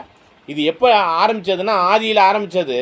அது மனுஷனே தேவனுக்கு கீழ்ப்படியாமல் போனதுனால மிருகம்லாம் மனுஷனுக்கு கீழ்ப்படியாமல் நான் ஏன் காட்டுக்கு போகிறேன்னா அது போய் அதை அடித்து சாப்பிட ஆரம்பிச்சிருச்சு. நம்மளும் அந்த மிருக புத்தியில் நம்ம மனுஷன் அடித்து சாப்பிட்டுக்கிட்டு இருக்கிறோம். அது ஒன்று. ஓகே. ஆனால் இந்த ஒரு மனுஷனை படைக்கிறத கடைசியாக தான் 6ஆம் நாளில் தான் படைத்தார். எல்லா மிருகங்களெல்லாம் படைச்சிட்டு கடைசியாக தான். ஆனால் ஆதியிலே தேவன் வானத்தையும் பூமியை சிருஷ்டித்தார் அப்படிங்கிற ஒரு தன்மையில் அந்த பூமி எப்படி இருந்துச்சுன்னு பாருங்கள். 1ஆம் அதிகாரம் 1-2 வசனம். 1ஆம் அதிகாரம் 1-2. ஆதியிலே தேவன் வானத்தையும் பூமியும் சிருஷ்டித்தார். பூமியானது ஒழுங்கின்மையும் வெறுமையுமாய் இருந்தது. ஓகே. அப்போ இதுதான் பாருங்க, இந்த இடத்துல பூமியானது ஒழுங்கற்று இருந்துச்சு. அப்போ ஒழுங்குபடுத்துறார். இதுக்காக தான் அந்த 6 நாளும் அவருடைய சிருஷ்டிப்பில் ஒன்றா படைச்சு வர்றார். இப்போ மனுஷன் சுவாசிக்கணும்னு வச்சுக்கோங்க, என்ன வேணும்? காற்றுல என்ன காற்று வேணும்? ஆக்சிஜன் வேணும் இல்லைங்களா? இப்போ ஆக்சிஜன் வேணும்னா என்ன வேணும்? மரம் வேணும். மனுஷனை படிச்சுட்டு மரணத்தை படைக்கிறதா, மரத்தை படிச்சுட்டு மனுஷனை படைக்கிறதா?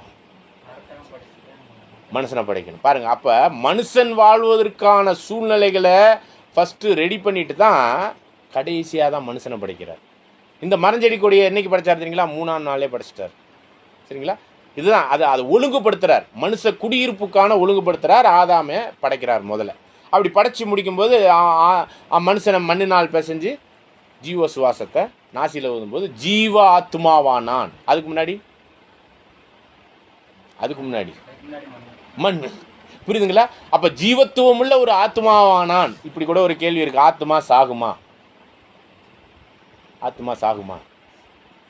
இதை பற்றி அப்புறம் பிரச்சனை பண்ணிக்குவோம். இப்போ இன்னைக்கு உள்ள பிரச்சனையை சால்வ் பண்ணிக்குவோம்.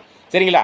ஓகே. அப்போ இந்த இடத்துல தேவன் அந்த ஆதாமை படைச்ச உடனே என்ன சொன்னார்னா, ஏதேன் தோட்டத்தில் கொண்டு போய் விட்டு எல்லா மரத்தையும் சாப்பிட்டுக்கலாம், பழத்தெல்லாம், நீ அந்த நன்மை தீமை அறியத்தக்க அந்த மரத்தின் கனியை மட்டும் சாப்பிடாதுன்னு சொல்லும்போது ஏவாள் இருந்தாங்களான்னு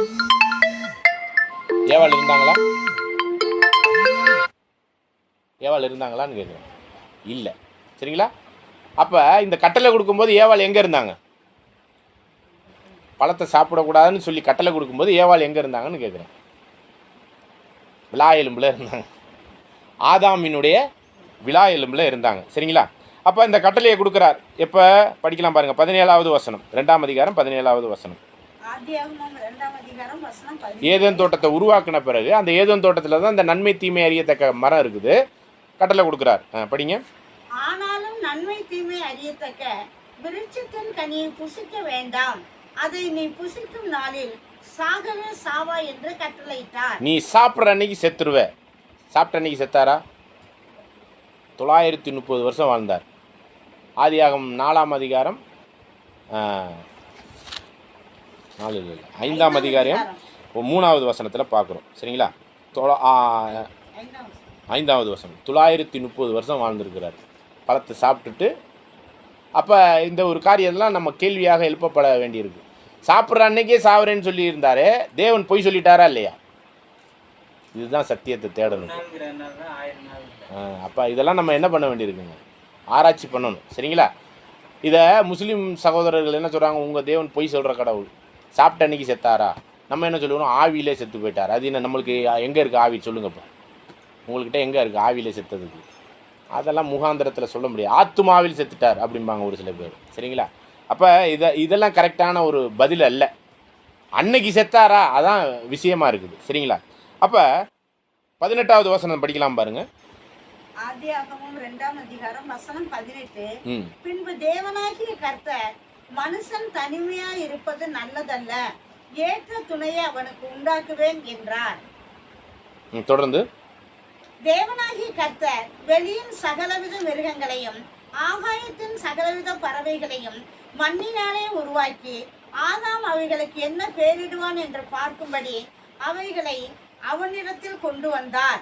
அந்தந்த ஜீவ சந்துக்கு ஆதாம் எந்தெந்த பெயரிட்டானோ அதுவே அதற்கு பெயராயிற்று. அதாவது அதனுடைய சுபாவத்தின் அடிப்படையில் உதாரணமாக காக்கான்னு வச்சுங்க, காக்கான்னு பேர் வச்சுட்டார். உதாரணத்துக்கு சொல்கிறேன். அப்போ ஒவ்வொரு சுபாவத்துக்கு தகுந்த மாதிரி அந்தந்த பேரை வச்சுட்டார். இப்போ என்னன்னு பார்த்தீங்கன்னா, இந்த மிருகங்கள்லாம் எதில் படைச்சாருங்க? அப்படியே அப்படின்னு உண்டாக்கிட்டாரா? இதே மண்ணில் தான், மண்ணை பிசைஞ்சு அதே இதில் தான். அதனால தான் இது மண்ணில் உள்ள பொருள்களை சாப்பிட்டு தான் அதுவும் உயிர் வாழுது. சரிங்களா? அப்போ எல்லாத்தையுமே எதுலனால படைச்சாருங்க? இதே மண்ணில் தான் படைச்சார். சரிங்களா? ஆனால் பேரை தான் வச்சார ஒழிஞ்சு ஆதாமுக்கு ஏற்ற துணையை கொண்டாந்து ஒரு கரப்பாம்பூச்சியை வச்சு பார்த்தா ஒத்து வந்துச்சா? ஒரு டைனோசர் இருந்திருக்கும் அந்த முதல் உலகத்தில், அதை கொண்டாந்து வச்சு பார்த்துருந்தா ஒன்றா இருந்திருக்குமா? சிங்கத்தை, புலியை, ஆடை, கரடியை எதுவுமே செட் ஆகலை. அடுத்த வசனம் படிங்க. அப்படியே ஆதாம் சகலவித நாட்டு மிருகங்களுக்கும் ஆகாயத்து பறவைகளுக்கும் சகலவித காட்டு மிருகங்களுக்கும் பேரிட்டான். ஆதாமுக்கோ ஏற்ற துணை இன்னும் காணப்படவில்லை. பாருங்களா? அப்ப எந்த மிருகமுமே ஏற்ற துணையா யாருக்கு இல்லை? ஆதாமுக்கு இல்லை. பாருங்க, தேவன் எவ்வளோ அற்புதமான ஒரு விஷயத்தை அங்கே செயல்படுத்துறாரு பாருங்க. அதுக்கப்புறம் ஏவாளை என்ன பண்ணுறாரு? ஆழ்ந்த நித்திரையை ஆதாமுக்கு கொடுத்து அங்கேருந்து விழா எலும்பில் ஒன்று எடுத்து அதை ஏவாளாக உருவாக்குறார். இன்றைக்கி கூட குளோனிங் அப்படிங்கிற ஒரு முறைமை இருக்குது. அதை வந்து க்ளோஸ் பண்ணி வச்சுருக்குறாங்க. அதாவது என் இடத்துல என்னுடைய ஜீன்லேருந்து ஒன்று அந்த எடுத்து இன்னொரு ராஜாவை உருவாக்கிடலாமா, இன்னொரு பிரதரை உருவாக்கிடலாம், இன்னொரு சிஸ்டரை. உங்களை மாதிரியே என்ன ஆகும்? பிரச்சனை எதுவும் வருமா? உங்களை மாதிரி இன்னொருத்தரை உருவாக்கிட்டா எதுவும் பிரச்சனை வருமானு கேட்குறேன். அதாவது தத்துரமாக பேச்சிலேருந்து உருவத்திலேருந்து வாழ்க்கை முறைமையிலேருந்து எல்லாம் உங்களை மாதிரியே பண்ண ஆரம்பிச்சிருவாப்புல. எப்படி இருக்குன்னு சொல்லுங்கள். யார் ஒரிஜினல்னே தெரியாமல் போயிடும். சரிங்களா? அதனால் இதை க்ளோஸ் பண்ணிட்டாங்க. ஒருவேளை நான் தப்பு பண்ணுறேன்னா இன்னொருத்தர் இந்த மாதிரி உருவாக்கியிருப்பாங்கள்ல, யாருக்கு தண்டனை கொடுக்குறதுனே தெரியாமல் போயிடும். அதனால் இது சட்ட ரீதியாகவே ஒழிச்சு விட்டுட்டாங்க. சரிங்களா? அமெரிக்காவில் தான் இது பண்ணாங்க. அதை குளோனிங் முறைமை அப்படின்னு சொல்லக்கூடாது. அது மாதிரி தான் ஆதாமுக்குள்ளாக ஏவாளை என்ன பண்ணுறாரு? தேவன் ஒரு ஆழ்ந்த நித்திரையை கொடுத்து அந்த விழா எலும்பை எடுத்து முதல் ஆப்ரேஷன், உலகத்தில் நடந்த முதல் ஆப்ரேஷன் விழா எலும்பு ஆப்ரேஷன் தான். அப்படி தானே? விழா எலும்பு எடுத்து அங்கே ஒரு ஸ்திரியை உருவாக்கி கொடுக்குறார். இனி இருவர் அல்ல ஒருவர் அப்படிங்கிறதெல்லாம் சொல்லி அவங்கள 2 பேரும் சேர்ந்து வாங்கும்போது ஏறக்குறைய 1 வருஷ காலம் ரொம்ப சந்தோஷமாக வாழ்ந்துருக்குறாங்க. வந்தான் பாருங்கள் ஒருத்தன் கருப்பேன். அப்படி தானே? யார் அது? அவனுக்கு இன்னொரு பேர் என்ன தெரியுங்களா? டவுன்லெலாம் போய் பேசுனீங்கன்னா அந்த கருப்பன் இருக்கிறான்ல அப்படிம்பாங்க. அது யார் தெரியுமா? இந்த சாத்தானை தான் சொல்லுவாங்க. சரிங்களா? அவன் வந்தான் 1 வருஷம் ஆன பிறகு. ஏறக்குறைய 1 வருஷத்துக்கு பேரெல்லாம் வச்சார் மிருகங்களுக்கெல்லாம் அவர் படைக்கப்பட்ட பிறகு. அதுக்கப்புறம் 1 வருஷம் கழித்து அந்த ஸ்ரீதோஷண நிலையெல்லாம் மாறக்கூடிய அந்த தன்மையில் தான் ஏற்ற துணையை இங்கே படைச்சி கொடுக்கும்போது ஏவாளை படைச்சி கொடுத்துட்டார். எப்படிங்க நீங்கள் 1 வருஷங்கிறீங்க அப்படின்னா, நியாயப்பிரமாணத்தில் ஒரு சட்டம் என்ன சொல்லுதுன்னா, கல்யாணம் பண்ண பிறகு கணவன் மனைவி 2 பேருமே பிரிஞ்சே இருக்கக்கூடாது 1 வருஷத்துக்கு. இது நியாயப்பிரமாண சட்டம். போருக்கு போகக்கூடாது, எந்த ஒரு வெளியூருக்கும் போகக்கூடாது. 1 வருஷம் வரையும் கணவனும் மனைவியும் ஒருத்தரை புரிந்து அங்கே ஒரே வீட்டில் இருந்து வாழணும். தாய் தகப்பனை விட்டு பிரிந்து கூட்டு குடும்பம் சொல்லிட்டு அங்கே தான் பெரிய பிரச்சனையாக வரும். சரிங்களா? அதெல்லாம் நிறையா இருக்குது, அதை பற்றி பேச வரல நம்ம. ஆனால் இங்கே வசனம் நீங்கள் படிச்சிங்கன்னா படிங்க, 24வது வசனம், 2ஆம் அதிகாரம் 24. புருஷன் தன் தகப்பனையும் தன் தாயையும் விட்டு தன் மனைவியோடு இசைந்திருப்பான். பாருங்க, அவர்கள் இது வந்து சட்டம். இசைந்து இருப்பான், அவர்கள் ஒரே மாமிசம். அப்படியாக 1 வருஷ காலத்துக்கு அந்த நியாயப்பிரமாண சட்டத்தின்படியே அவங்க என்ன பண்ணி இருந்திருக்கலாம் அப்படின்னா சேர்ந்துருக்கலாம், இருந்திருக்கலாம். அந்த 1 வருஷம் முடியும் போது அவங்க பிரிஞ்ச நேரத்தை பார்த்து உள்ள இருக்க நுழையிறான். யார்? சரிங்களா? பாருங்கள், ஏவாள்கிட்ட பேசும்போது ஆதாம் பக்கத்தில் இருந்தாரான்னு பாருங்கள். படிக்கலாம். 3ஆம் அதிகாரம் 2வது வசனம். ஆதியாகமம் 3ஆம் அதிகாரம் வசனம் 2. ஸ்ரீ சர்ப்பத்தை பார்த்து, நாங்கள் தோட்டத்தில் உள்ள விருட்சங்களின் கனிகளை புசிக்கலாம், ஆனாலும் தோட்டத்தின் நடுவில் இருக்கிற விருட்சத்தின் கனியை குறித்து தேவன் நீங்கள் சாகாதபடிக்கு அதை புசிக்கவும் அதை தொடவும் வேண்டாம் என்று சொன்னார் என்றார். இந்த கட்டளையை வந்து ஆதாம் தான் கொடுத்தாரு.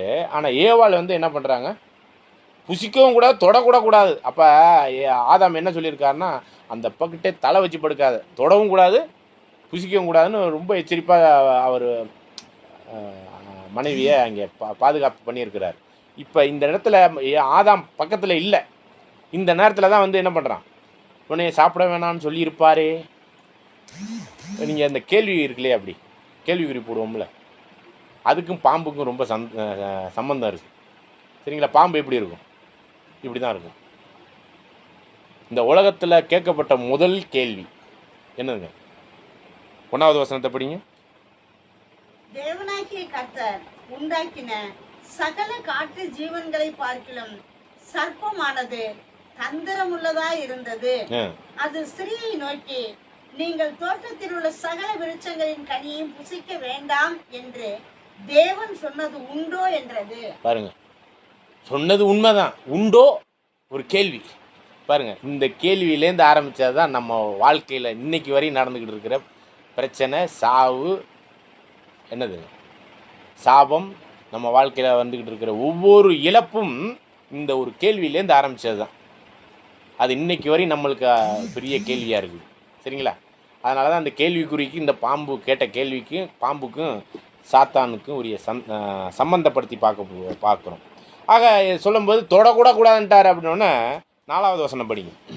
அப்பொழுது சர்ப்பம் ஸ்திரீயை நோக்கி, நீங்கள் சாகவே சாவதில்லை, நீங்கள் இதை புசிக்கும் நாளிலே உங்கள் கண்கள் திறக்கப்படும் என்றும் நீங்கள் நன்மை தீமை அறிந்து தேவர்களைப் போல் இருப்பீர்கள் என்றும் தேவன் அறிவார் என்றது.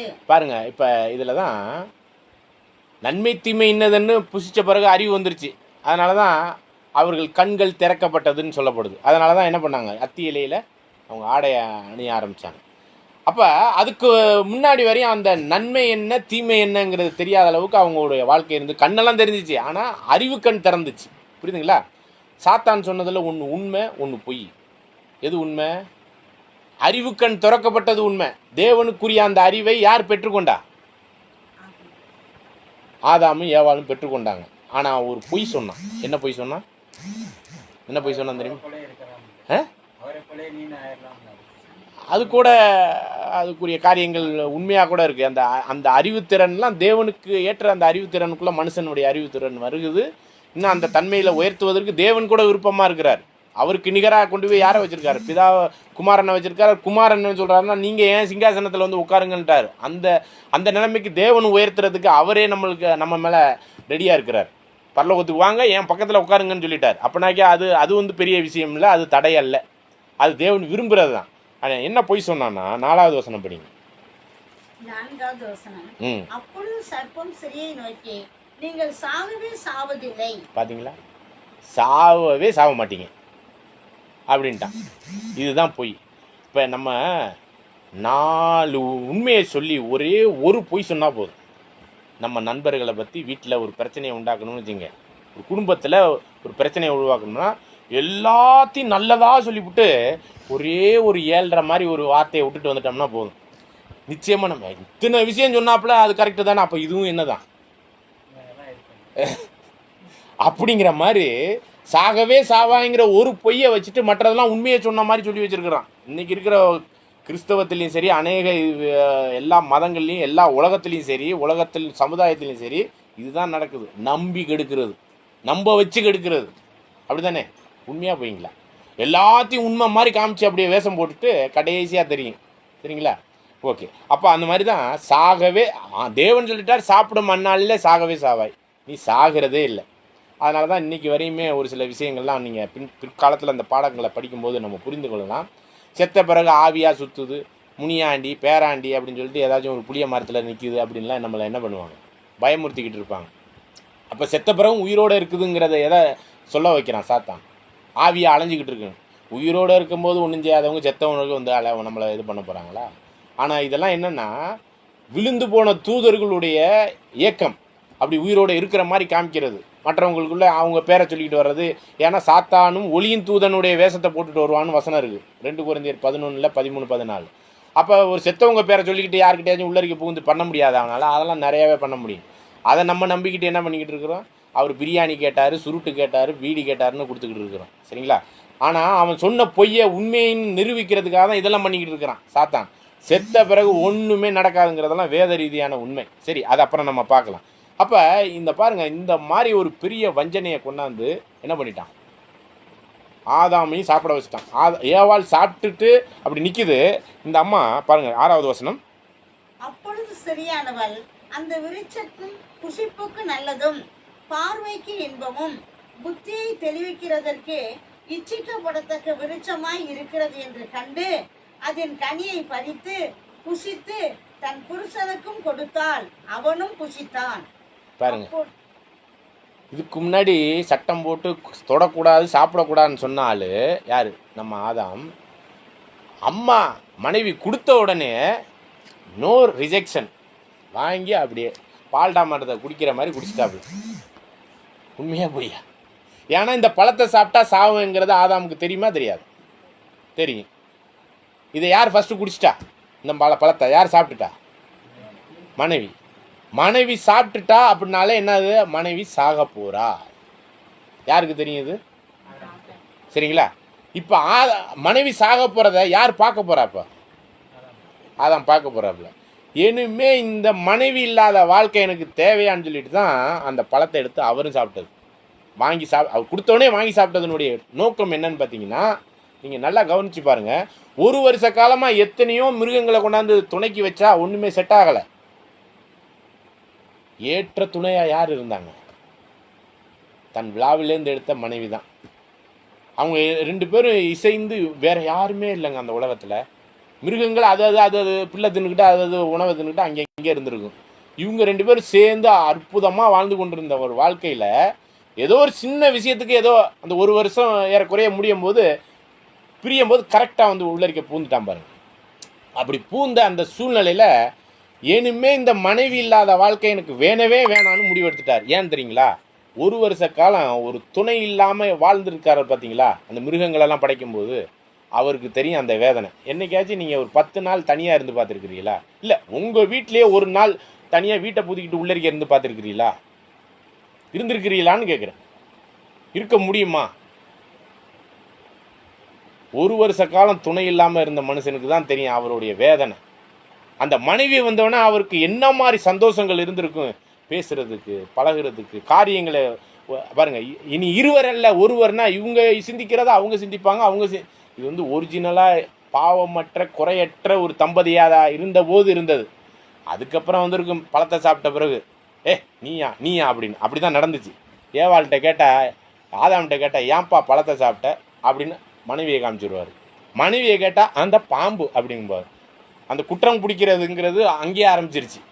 யார் கடைசியாக நீங்கள் கொடுத்த நீங்கள் படைத்த என்னது இல்லை கனினால் இல்லை, அந்த சர்ப்பம் தான் எங்களை சாப்பிட வச்சுச்சுன்னு அந்த அம்மா அதாவது படைத்த தேவனே கேள்வி அந்த அளவுக்கு போயிடும். ஏன்னா இது அந்த பரிபூரண நிலைமையிலேருந்து பரிபூரணமற்ற நிலைமைக்குள்ளே போகும்போது தொடர்ந்து என்ன மாதிரியான பிரச்சனைகள்லாம் வருது பாருங்க. அப்போ இந்த பரிபூரணமாக வாழ்ந்துக்கிட்டு இருந்தாங்க இல்லையா அவங்க பழத்தை சாப்பிட்றதுக்கு முன்னாடி, இந்த சாவு வர்றதுக்கு முன்னாடி, இன்னைக்கு வரையும் அந்த பழம் சாப்பிட்லன்னா என்ன ஆயிருக்கும்? உயிரோடையும் இருந்திருப்பாங்க. என்னைக்குமே சாப்பிடலைன்னா, என்னைக்குமே வாழ்க்கை ஃபுல்லாக அவங்க 2 பேரும் சாப்பிடலன்னா சாவே வந்திருக்காது. ஆனால் அறிவு வந்திருக்குமா?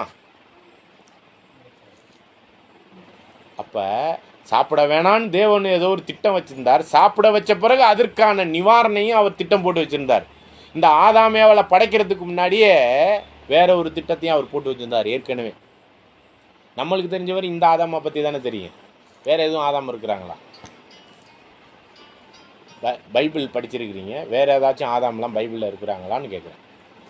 அது ஒரு கேள்வியாக எழுப்பிக்கலாம். சரி, சாத்தான் சொன்னான், நீ சாப்பிடும் அந்நாளிலே சாகவே சாவாயின்னு சொன்னான். அன்னைக்கு செத்தாங்களா?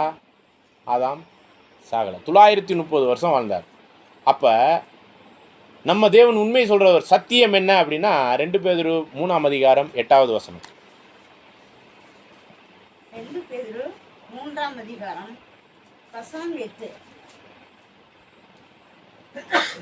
பிரியமானவர்களே, கர்த்தருக்கு ஒரு நாள் 1000 வருஷம் போலவும் 1000 வருஷம் ஒரு நாள் போலவும் இருக்கிறது என்கிற இந்த ஒரு காரியத்தை நீங்கள் அறியாதிருக்க வேண்டாம். அப்ப கர்த்தரை பொறுத்தவரையிலும் ஒரு நாள்னா 1000 வருடம்.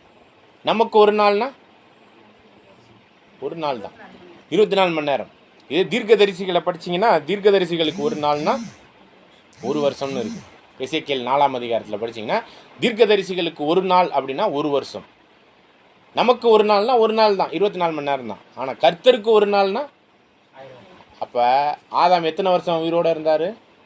930 வருஷம். 1000 வருஷத்துலலாம் யாருமே வாழலை. மெத்துசலாம் 969 வருஷம் வரையும் தான் வாழ்ந்தார். 1000 வருஷம் வாழ்ந்ததாக பைபிளில் எங்கேயுமே இல்லை. அதிகப்படியாக வாழ்ந்தவர் மெத்துசலாம். அப்போ கர்த்தரை பொறுத்தவரை சாப்பிட்டும் அந்நாளிலே சாகவே சாகவேனா 1000 வருஷத்துக்குள்ளே தானே இவர் செத்தார். அப்போ ஆதாம் என்னென்ன அன்னைக்கே தான் செத்தார் அப்படிங்கிறத பார்க்கும். சரி, அப்போ இந்த பழத்தை சாப்பிட்றதுக்கு முன்னாடி தேவன் என்ன சொன்னார் ஆதாம்கிட்ட? இந்த பழத்தை நீ சாப்பிடாதப்பான்னு சொன்னார் இல்லையா? ஆதாம் ஓகேங்க நான் சாப்பிட மாட்டேன்னு ஏதாச்சும் சொன்னாரா? ஆதியாகமத்தில் படிக்கிறோம். அப்போ இந்த பழத்தை சாப்பிடாதுன்னு ஆதாம்கிட்ட தான் சொன்னார், ஏவாள்கிட்டலாம் சொல்லலை. ஏவாள் அப்போ படைக்கப்படவே இல்லை. ஆதாம்கிட்ட சொல்லும்போது ஆதாம் வந்து ஓகே நான் சாப்பிட மாட்டேன் அப்படின்னு ஏதாச்சும் சொன்னாரா? எந்த அக்ரிமெண்டெல்லாம் போடலாம் இல்லை. ஆனால் இதற்கான ஒரு கேள்விக்கான பதிலை ஓசியா 6ஆம் அதிகாரம் 7வது வசனத்தில் படிக்கலாம் பாருங்க. பக்கம் 1053, ஓசியா 6ஆம் அதிகாரம் வசனம் 7. அவர்களோ ஆதாமை போல் அவர்களோ எவர்களோங்கிறத நம்ம அப்புறம் பார்க்கலாம். யாரோ ஒரு குரூப் மக்கள் அப்படின்னு வச்சுக்கோங்க. அது வந்து இஸ்ரேல் ஜனங்கள் தான். சரிங்களா? ஓகே, அது அப்புறம் படிங்க. அவர்களோ ஆதாமை போல் உடன்படிக்கையை மீறி அங்கே எனக்கு விரோதமாய் துரோகம் பண்ணினார்கள். ஆதாமை போல உடன்படிக்கையை மீறி. ஆதாம் உடன்படிக்கை பண்ணினாரா அப்படிங்கிற ஆதியாகமத்துலலாம் போய் தேடினீங்கன்னா கிடைக்காத வசனம். ஓசியாவில் போய் தேடணும். அதான் அவைகள் இங்கே கொஞ்சமும் அங்கே கொஞ்சம் சேர்த்து பார்த்தோம்னா தான் சத்தியம் வரும். அப்போ தேவனுக்கு ஆதாம்கிட்ட சொல்கிறார் நீ சாப்பிடாதப்பான்னு சொல்லும்போது ஆதாம் என்ன சொல்லியிருக்காரு? நான் சாப்பிட மாட்டேன் தேவனே, நீங்கள் சொல்கிற மாதிரி நான் சாப்பிட மாட்டேன்னு சொல்லியிருக்கிறார். சரிங்களா? சாப்பிட மாட்டேன்னு சொல்லிட்டு அப்புறம் என்ன பண்ணியிருக்கிறாரு? உடன்படிக்கையை மீறி துரோகம் பண்ணினார். சரிங்களா? அப்போ உடன்படிக்கைனா என்ன? ஒன்றும் இல்லை. இப்போ ஒரு கணவன் மனைவி கல்யாணம் பண்ணுறீங்களா, அதுவுமே என்னதான்னு பார்த்தீங்கன்னா உடன்படிக்கை தான். என்ன அப்போ இன்பத்திலும் துன்பத்திலும் எல்லா சூழ்நிலையிலும் சேர்ந்து வாழ்றீங்களா? உடனே பொண்ணு என்ன சொல்லும்? சேர்ந்து வாழ்கிறோம். மாப்பிள்ளைகிட்ட கேட்பாங்க. இதுதான் உடன்படிக்கை. இன்பத்திலும் துன்பத்திலும் நோயிலும் நொடியிலும் நல்லதிலும் கெட்டதிலும் சேர்ந்து நல்ல முறையில் பிரச்சனை இல்லாமல் வாழ்வீங்களா? அதெல்லாம் வாழ்வோம் அப்படின்னு 2 பேர்கிட்டையுமே கேட்டுக்கிட்டு தான் அதை உடன்பாடு 2 பேருக்கும் உடன்பட்ட பிறகு தான். இல்லை நாங்கள் சேர்ந்து பிரச்சனை வந்தாலும் நான் இவரோட வாழ முடியாதுன்னு சொன்னாக்கே அந்த ஃபாதரோ பாஸ்டரோ இல்லை வேறு எங்கேயும் கல்யாணம் பண்ணுற இடத்துல கல்யாணம் பண்ணி வைப்பாங்களா? என்னங்க ஆரம்பமே சரியில்லை அப்படிம்பாங்க. சரிங்களா? பூசாரி சொல்லுவார் நல்ல நேரம் முடிய போகுது சீக்கிரமா அப்படிம்பார். யாருக்கு நல்ல நேரம் முடிய போகுது? சரி, அதெல்லாம் காமெடிக்கு சொல்கிறது. ஓகே, அப்போ இந்த இடத்துல நீங்கள் புரிஞ்சுக்கொள்ளலாம், இது வந்து ஒரு உடன்படிக்கை, உடன்பாடு. அப்போ அந்த உடன்பாடில் என்னென்னா தேவன் சொன்னதை ஆதாம் என்ன பண்ணியிருக்கிறார்? நீங்கள் சொல்கிற மாதிரி பழத்தை நான் சாப்பிட மாட்டேன்னு அக்ரிமெண்ட் போட்டிருக்கிறார். சரிங்களா? அக்ரிமெண்ட் போட்டுட்டு மீறி இருக்கிறார். இது யார் மாதிரி மீறினான்னு பார்த்தீங்கன்னா இஸ்ரேல் ஜனங்கள் தேவனோடு போட்ட அக்ரிமெண்ட்டை மீறினாங்களாம். அது மாதிரியே இந்த ஆதாமும் என்னோட போட்ட அக்ரிமெண்ட்டை மீறி இந்த பாவம் செஞ்சுட்டாப்புல அப்படிங்கிறாரு. சரிங்களா? இந்த இஸ்ரேல் ஜனங்கள் என்ன அக்ரிமெண்ட் போட்டு மீறினாங்க? யாத்திரையாகமம் 19ஆம் அதிகாரம் 5 முதல் 6 வசனம். யாத்திரையாகமம் 19ஆம் அதிகாரம் வசனம் 6 முதல் 5 முதல் 6. பக்கம் 93. இப்பொழுது நீங்கள் என் வாக்கை உள்ளபடி கேட்டு என் உடன்படிக்கை கை கொள்வீர்களானால், நான் சொல்ற அந்த சட்ட திட்டங்களின்படி அந்த உடன்பாட்டுக்குள்ள வந்து நீங்க அதை கை கொள்ளணும் அப்படின்னா சட்டங்கள் எல்லாம் கொடுக்குறாரு. 10 கட்டளை மாதிரி எல்லா பிரமாணங்களையும் கொடுக்குறாரு. சரிங்களா? அதெல்லாம் செய்யறதுக்கு நீங்க ரெடியா இருக்கிறீங்களா அப்படின்னு இஸ்ரேல் ஜனங்கள் எகிப்தை விட்டு வந்த பிறகு தேவன் அந்த ஜனங்களோடு ஒரு உடன்படிக்கை போடுறார். நான் சொல்ற சட்ட திட்டத்தின்படியெல்லாம் நீங்க செய்யறதுக்கு ரெடியா இருக்கிறீங்களா? என் உடன்படிக்கையின்படி நீங்க செய்ய தயாரா அப்படின்னு கேட்கிறார். இந்த ஜனங்கள் என்ன சொன்னாங்க பாருங்க, படிங்க. என் உடன்படிக்கை கை கொள்வீர்களானால் சகல ஜனங்களிலும் நீங்களே எனக்கு சொந்த சம்பத்தா இருப்பீர்கள், ஆ, பூமி எல்லாம் என்னுடையது, ஆ. நீங்கள் எனக்கு ஆசாரிய ராஜ்யமும் பரிசுத்த ஜாதியுமாய் இருப்பீர்கள் என்று ம், இஸ்ரேல் புத்திரரோட சொல்ல வேண்டிய வார்த்தைகள் என்றார். ஆ, மோசே வந்து ஜனங்களின் மூப்பரை அழைப்பித்து ம், கர்த்தர் தனக்கு கற்பித்த வார்த்தைகளை எல்லாம் அவர்களுக்கு முன்பாக சொன்னான். ஆ. அதற்கு ஜனங்கள் எல்லாரும் ஏகமாய் கர்த்தர் சொன்னவைகளை எல்லாம் செய்வோம் என்று பிரத்யுத்தரம் சொன்னார்கள். நாங்க தேவனோடு உடன்படிக்கை பண்ணி கர்த்தர் சொல்ற மாதிரிலாம் அப்படியே செய்வோம்னு சொன்னாங்க. எதையாச்சும் ஒன்னையாச்சும் செஞ்சாங்களா? எல்லாம் கர்த்தருக்கு ஆப்போசிட்டா தான் செஞ்சாங்க. யாரு? இந்த இஸ்ரேல் ஜனங்கள். சரிங்களா? அது மாதிரி இந்த ஆதாமும் என்னோட உடன்படிக்கை பண்ணிட்டு, அதாவது கர்த்தரோடு உடன்படிக்கை பண்ணிட்டு என்ன பண்ணிட்டாராம்? மீறினார். அப்படிங்கிறது ஆதியாகமத்தில் இருக்கா? இல்லை.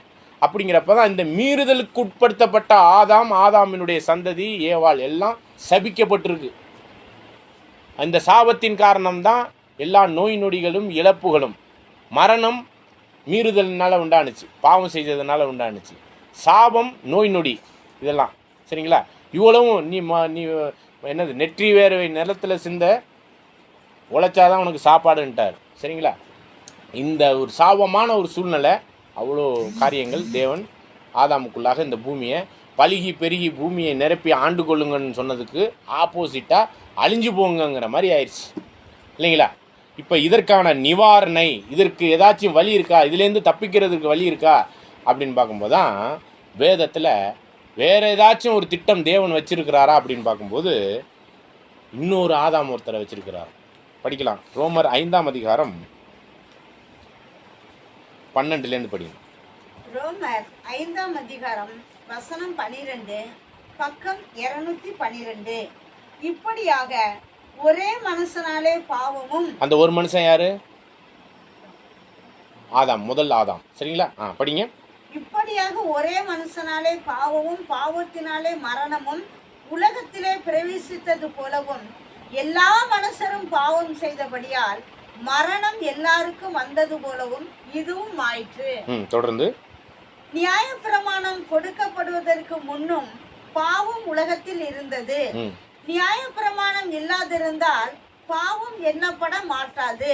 அப்படி இருந்தும் மரணமானது ஆதாம் முதல் மோசே வரைக்கும் ஆதாமின் மீறுதலுக்கு ஒப்பாய் பாவம் செய்யாதவர்களையும் ஆண்டு கொண்டது. அந்த ஆதாம், அந்த முதலாம் ஆதாம் இருக்கிற இல்லையா, மண்ணினால் படைக்கப்பட்ட ஆதாம், அந்த ஆதாம் பின்பு வந்தவருக்கு முன் அடையாளமானவன். பின்னாடி வந்த ஒரு மனுஷனுக்கு முன் அடையாளமானவன்.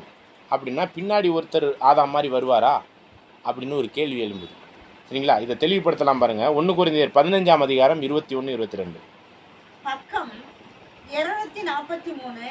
1 கொரிந்தியர் 15ஆம் அதிகாரம் வசனம் 47, 46, 47.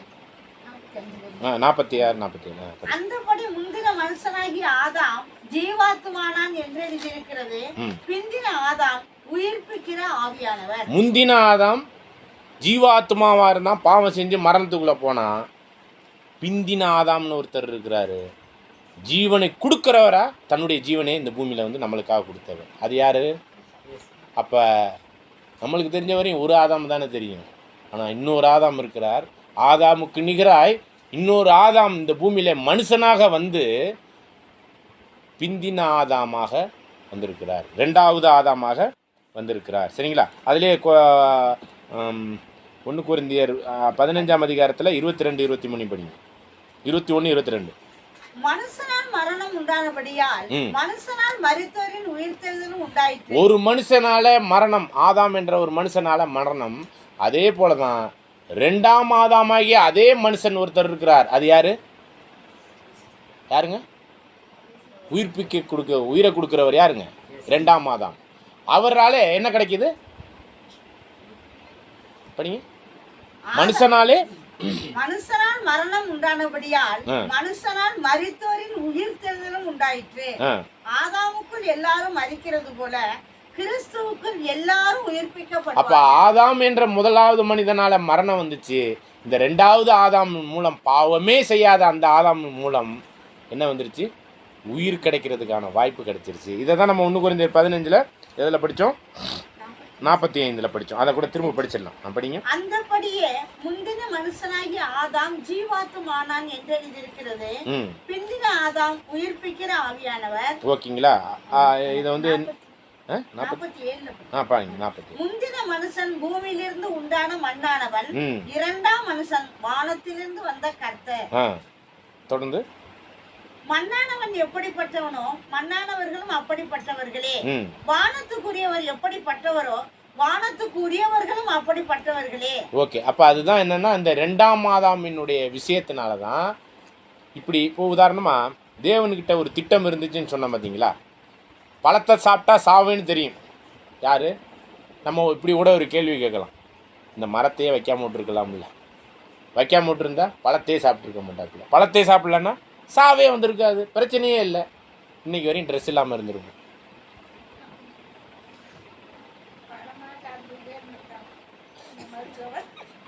விவரம் தெரியாமலே இருந்திருக்கலாங்கிறீங்களா?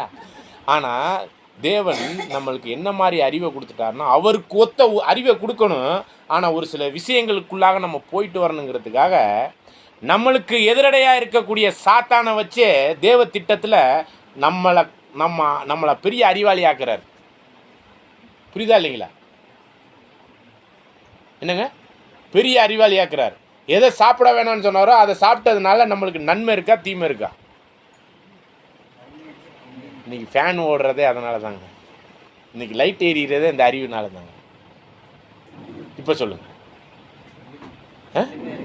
சரிங்களா? அப்போ அதுதான் நன்மை தீமை அறியத்தக்க அந்த ஒரு அறிவு அப்படிங்கிறத நம்மளுக்கு கொடுக்கணுங்கிறது தேவ திட்டம்.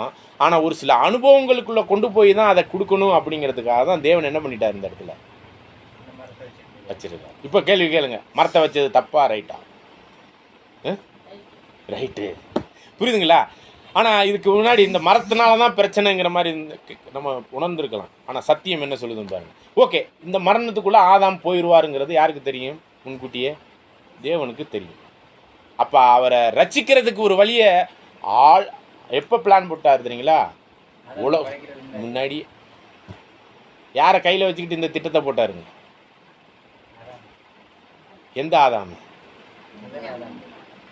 பிந்தின ஆதாம மைண்டில் வச்சுக்கிட்டு. பிந்தின ஆதாம் யாருங்க? ஏன் இந்த முதல் ஆதாம் பாவம் செஞ்சு செத்து போயிடுவான், அறிவும் கிடைச்சிரும். எந்திரிச்சு வர்றது யாரால? அதுக்கு முன்னாடியே அவருடைய ஒரே பேரான குமாரன் இல்லைங்களா? அவர் மூலமாகவும் அவரால் தான் இந்த உலகமே படைக்கப்பட்டது ஆதியிலே. இதெல்லாம் நம்ம வசனத்தில் படிக்கிறோம், வேணால் படிச்சுக்கலாம். யோவான் 1ஆம் அதிகாரம் 2லேருந்து படிங்க. யோவான் 1ஆம் அதிகாரம் வசனம் 2. அவர் ஆதியிலே தேவனோடு இருந்தார். யாரு? நம்முடைய ஆண்டவராகிய ஆதியிலே. அப்படின்னா ஆதியிலே தேவன் வானத்தையும் பூமியும் படைத்தார்னு சொல்லும்போது யாரோட இருந்திருக்கிறார்? நம்ம ஆண்டவர். இப்போ கன்னிமரியாள்கிட்ட பிறந்தவர் அவர், அதுக்கு முன்னாடியே அப்பயே இருந்தவர். அதுதான் இங்கே புரிஞ்சுக்கொள்ளணும். படிங்க. சகலமும் அவர் மூலமாய் உண்டாயிற்று, உண்டானதொன்றும் அவராலே அல்லாமல் உண்டாகவில்லை. பார்த்தீங்களா? அப்போ உண்டானதெல்லாம் அவர் இல்லாமல் எதையுமே உண்டாக்கலையாம், அவரை வச்சு தான் எல்லாத்தையுமே உண்டாக்கினார். அப்படிங்கும்போது இந்த மரணத்திலேருந்து உயிரடைகிறதுக்கு யாரை தான் வச்சுட்டா இருப்பார்? உலக தோற்றத்துக்கு முன்னாடியே பிளான் போட்டு வச்சது யாரை? தன்னுடைய ஒரே பேரான குமாரனை பலியிடுறதுக்கு எப்போ திட்டம் போட்டுட்டா தெரியுங்களா? பல ஆயிரம் வருஷங்களுக்கு முன்பாகவே திட்டம் போட்டுட்டார். நீங்கள் கொஞ்சம் யோசிச்சு பாருங்க. நம்மளுடைய பிள்ளை பிறக்கும் போதே இப்படிலாம் சிலுவையில் அரைஞ்சி சாவணும் அப்படின்னு ஒரு திட்டம் போட்டு ஒரு பிள்ளையை படைப்போமா? இல்லை, கேட்குறேன். தேவனுடைய அன்பை நினச்சி பாருங்க. ஆனால் இந்த மனுக்குலம் இப்படி பாவம் செய்யும். இந்த பாவத்தில் போயிட்டு வரும்போது அவர்களை மீட்டெடுப்பதற்காக தேவன் என்ன பண்ணாருங்க? ஏற்கனவே ஒருத்தரை படைச்சி வச்சிருக்கிறார். சரிங்களா? படிக்கலாம். மார்க்கு 10:45. மார்க்கு 10ஆம் அதிகாரம் வசனம் 45, பக்கம் 64. அப்படியே மனுஷகுமாரனும் ஊழியம் கொள்ளும்படி வராமல் ஊழியம் செய்யவும் அநேகரை மீட்கும் பொருளாக தம்முடைய ஜீவனை கொடுக்கவும் வந்தார். பாத்தீங்களா? அதாவது அவருக்கு வந்து சேவை செய்யறதுக்காக பூமியில வரலையாம். நான் தான் ராஜா, எனக்கு எல்லாரும் எல்லாம் அடிப்பணிங்க அப்படின்னு வரலையாம். ஊழியம் செய்வவும் அந்த ஊழியத்தினுடைய உச்சத்தில் தன்னுடைய ஜீவனே மீட்கும் பொருளாக கொடுப்பதற்காக தான் நம்முடைய ஆண்டவர் வந்தார். சரிங்களா? அப்ப அவர் பூமியில வர்றதுக்கு முன்னாடி தான் சாக போறேன்னு தெரிஞ்சு, சிலுவை மரணத்துக்குள்ள போறேன்னு தெரிஞ்சு தான் வந்தார். அவருமே அனுப்புனவருமே இந்த திட்டத்தெல்லாம் முன்கூட்டியே பிளான் பண்ணி தான் செஞ்சார். யோவான் 3:16 யோவான் 3:16 பக்கம் 127. தேவன் தம்முடைய ஒரே பேரான குமாரனை விசுவாசிக்கிறவன் எவனோ அவன் கெட்டு போகாமல் நித்திய ஜீவனை அடையும்படிக்கு அவரை தந்தருளி இவ்வளவாய் உலகத்தில் அன்பு கூர்ந்தார். இந்த துரோகம் செய்கிற, பாவம் செய்கிற, தேவனுக்கு எதிரடையா இருக்கிற இந்த முழு மனுக்குலத்தின் மேல தேவன் காட்டியிருக்கிற அன்பு எப்படின்னு பார்த்தீங்கன்னா, தன்னுடைய ஒரே பேரான குமாரனே என்ன பண்ணிட்டாராம், பலியா கொடுத்து மீட்டெடுக்கிறார். அந்த அளவுக்கு இந்த உலகத்தின் மேல என்ன பண்ணியிருக்காரு? யாராச்சும் இப்படிப்பட்ட ஒரு அன்பை காமிக்க முடியுமா? அவருடைய ஒரே பேரான குமாரன் 2ஆம் ஆதாம நம்மளுக்காக கொடுத்துருக்கிறார். சரிங்களா? 1 தீமோத்தி 2:3 1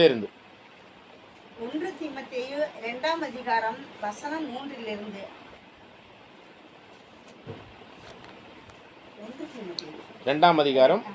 3 பக்கம் 286.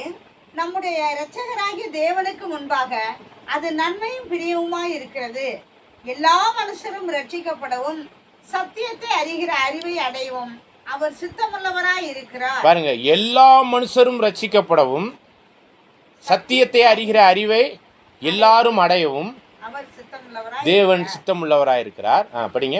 தேவன் ஒருவரே, தேவனுக்கும் மனுஷருக்கும் மத்தியஸ்தரும் ஒருவரே. இந்த முழு மனுக்குலத்துக்கும் தேவனுக்கும் ஒரே ஒரு மத்தியஸ்தர் தான், இடையில இருந்து வேலை பார்க்கிறவர். சரிங்களா? அதனாலதான் ஆண்டவர் சொல்றார், என்ன இல்லாமல் பிதாவின் இடத்துல ஒருவனும் ஒரு காலத்திலும் போக முடியாதுட்டார். நானே வழியும் சத்தியமும் ஜீவன்ட்டார். தொடர்ந்து வாசிங்க. எல்லாரையும் மீட்கும் பொருளாக, எல்லாரையும் மீட்கும் பொருளாக இந்த மனுக்குலத்தில் உள்ள அத்தனை பேரையும், ஆதாமுக்குள் மரித்த அத்தனை பேரையும் கிறிஸ்துவுக்குள்ள எல்லாரையும் உயிரடைய வைக்கணுங்கிறது தான் இந்த 2ஆம் ஆதாமை வைத்து தேவன் வைத்த திட்டம். சரிங்களா? எல்லாரையும் மீட்கும் பொருளாக தம்மை ஒப்பு கொடுத்த மனுஷனாகிய கிறிஸ்து இயேசு அவரே இதற்குரிய சாட்சி ஏற்ற காலங்களில் விளங்கி வருகிறது. பாருங்க, நம்ம தேவனுக்கு எப்படிப்பட்டவர்கள் அப்படின்னு பார்த்தீங்கன்னா, ரோமர் 5ஆம் அதிகாரம் 9-10 வாசிக்கலாம். பாருங்க. ரோமர் 5ஆம் அதிகாரம் 9-10-11 பக்கம் 212. இப்படி நாம் அவருடைய இரத்தத்தினாலே நாம் பாவிகளாய் இருக்கையில் கிறிஸ்து நமக்காக மரித்ததினாலே தேவன் நம்மேல் வைத்த தமது அன்பை விளங்க பண்ணுகிறார். இப்படி நாம் அவருடைய இரத்தத்தினாலே நீதிமான்களாக்கப்பட்டிருக்கிற கோபாக்கினைக்கு நீங்களாக அவராலே நாம் ரட்சிக்கப்படுவது அதிக நிச்சயமாமே. நாம் தேவனுக்கு சத்துருக்களா இருக்கையில், நாம் தேவனுக்கு என்ன ஆயிட்டோம்? ஆதாமுக்குள் கீழ்ப்படியாமல போய் உடன்படிக்கையை மீறி துரோகம் பண்ண ஒரு சந்ததி நம்ம எல்லாம். சரிங்களா? ஆதாம் பாவம் செய்யும்போது நம்மெல்லாம் எங்க இருந்தோங்க? ஆதாமுக்குள்ள இருந்தோம். ஏவாள் எங்க இருந்தாங்க? ஆதாமுக்குள்ள இருந்து தானே வெளியே வந்தாங்க. ஆதாமுக்குள்ள இருந்து தான் நம்மளாம் இப்போ வெளியே வந்திருக்கிறோம். சரிங்களா? ஆதாம் ஏவாளோடு இணைந்து இருக்கும் போது தான் இந்த முழு குணமும் முழு மனுக்குளமும் வந்திருக்கு. சரிங்களா? அப்போ மாமிசத்திற்குள்ளாக நம்மளாம் பிறந்திருக்கிறோம். இந்த ஒரு முழு சந்ததியுமே, முழு மனுக்குளமே தேவனுக்கு சத்துருக்களாய் இருக்கையில், படிங்க. அவருடைய குமாரனின் மரணத்தினாலே அவருடனே ஒப்புரவாக்கப்பட்டோமானால், ஒப்புரவாக்கப்பட்ட பின் நாம் அவருடைய ஜீவனாலே ரட்சிக்கப்படுவது அதிக நிச்சயமாமே. பாருங்க, கிறிஸ்துவனுடைய ஜீவனாலே நாம் அந்த ஒப்பான உறவுக்குள்ள திரும்ப வந்துட்டோமா. ஏதேன் தோட்டத்தில் பாவம் செய்யறதுக்கு முன்னாடி எவ்வளோ நெருங்கி அவங்க கர்த்தரோடு பேசிக்கிட்டு இருந்தாங்க இல்லைங்களா? ஆனால் பாவம் செஞ்ச பிறகு போய் ஒளிஞ்சிட்டாங்க. கூப்பிட்டு தேடுற அளவுக்கு இருந்துருச்சு. அந்த ஒப்பான உறவு என்ன ஆயிடுச்சுங்க? கட்டாயிருச்சு. ஏதேன் தோட்டம் விட்டு வெளியே போங்க அப்படின்னு அனுப்பிட்டார். அந்த உறவு என்ன ஆயிடுச்சுங்க? ரொம்ப தூரமாயிருச்சு. சபிக்கப்பட்ட உலகத்துக்குள்ள போயிட்டாங்க. ஆனா அப்படி துரோகிகளா இருக்கக்கூடிய, பாவிகளா இருக்கக்கூடிய, எதிரடையா இருக்கக்கூடிய, எதிரிகளா இருக்கக்கூடிய நம்மளை தேவன் என்ன பண்ணிட்டாருன்னா, அவருடைய குமாரனுடைய மரணத்தினாலே திரும்பவும் அந்த ஒப்பான உறவுக்குள்ள திரும்ப கொண்டாந்து புதுப்பிக்கிறார். ஆகவே இந்த 2ஆம் ஆதாமினுடைய செயல்பாட்டினால நம்முடைய ஆண்டவரும் இரட்சகருமா இருக்கிற கிறிஸ்துவின் மூலம் ஆதாமுக்குள் எல்லாரும் மரிக்கிறது போல கிறிஸ்துவுக்குள் எல்லாரும் உயிரடைகிறார்கள். உயிரடைவதற்கான ஒரு வாய்ப்பை தேவன் ஏற்படுத்தி விட்டார் அப்படிங்கிறதான் இதில் நம்ம புரிஞ்சு கொள்கிறோம். இது ஏற்ற காலத்தில் எல்லாரும் செத்தவங்கலாம், பிரேத குழியில் உள்ளவங்கலாம் எந்திரிச்சு வருவாங்க. எதனால் எந்திரிச்சு வருவாங்க? ஆண்டவர் நமக்காக மரித்தார் பார்த்தீங்களா? உலகத்தில் உள்ள ஒவ்வொருவருக்காக மரிச்சிருக்கிறார். எல்லாருமே எந்திரிச்சு வர போகிறாங்க. தீகா கட்சியில் உள்ள பெரியார் கூட எந்திரிச்சு வருவார். ஆனால் நம்மளுக்கு என்ன பிரயோஜனம்? அவங்களும் எந்திரிச்சு வந்துடுவாங்க, நம்மளும் எந்திரிச்சு வந்துடுவாங்கன்னா நம்மளுக்கும் அவங்களுக்கு என்ன வித்தியாசம் அப்படிங்கும்போது தான் அவர்கள் எந்திரிச்சு வர்றவங்களாம் பூமியில் மனுஷர்களாக இருப்பாங்க.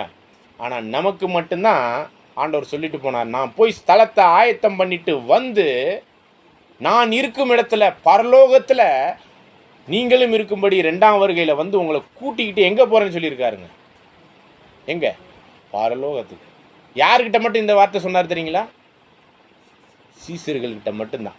இந்த சத்தியத்தை அறிந்து அதன்படி வாழக்கூடிய தன்மையில் ஒப்பு கொடுக்கிற ஒவ்வொரு கிறிஸ்தவனுக்கும் இந்த வாய்ப்பு இருக்க ஒழிஞ்சு மற்ற ஏனைய ஹிந்து முஸ்லீம் தீகா கட்சியில் இருக்கிறவங்க, உலகத்தில் உள்ள எந்த மதம் சமுதாயத்தில் இருக்கிறவங்களுக்கு இந்த வாய்ப்பு இல்லை. யாருக்கு? பரலோக வாய்ப்பு. ஆனால் மற்ற ஏனைய எல்லா ஹிந்து முஸ்லீம் கிறிஸ்தவர்களுக்குரிய வாய்ப்பு கிடைச்சிருச்சு, பரலோகத்துக்கு போகிறதுக்கான வாய்ப்பு.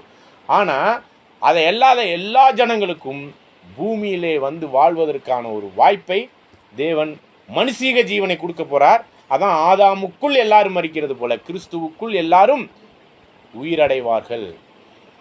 ஆமாம், தேவனுக்கும் மனுஷருக்கும் மத்தியஸ்தர் ஒருவரே.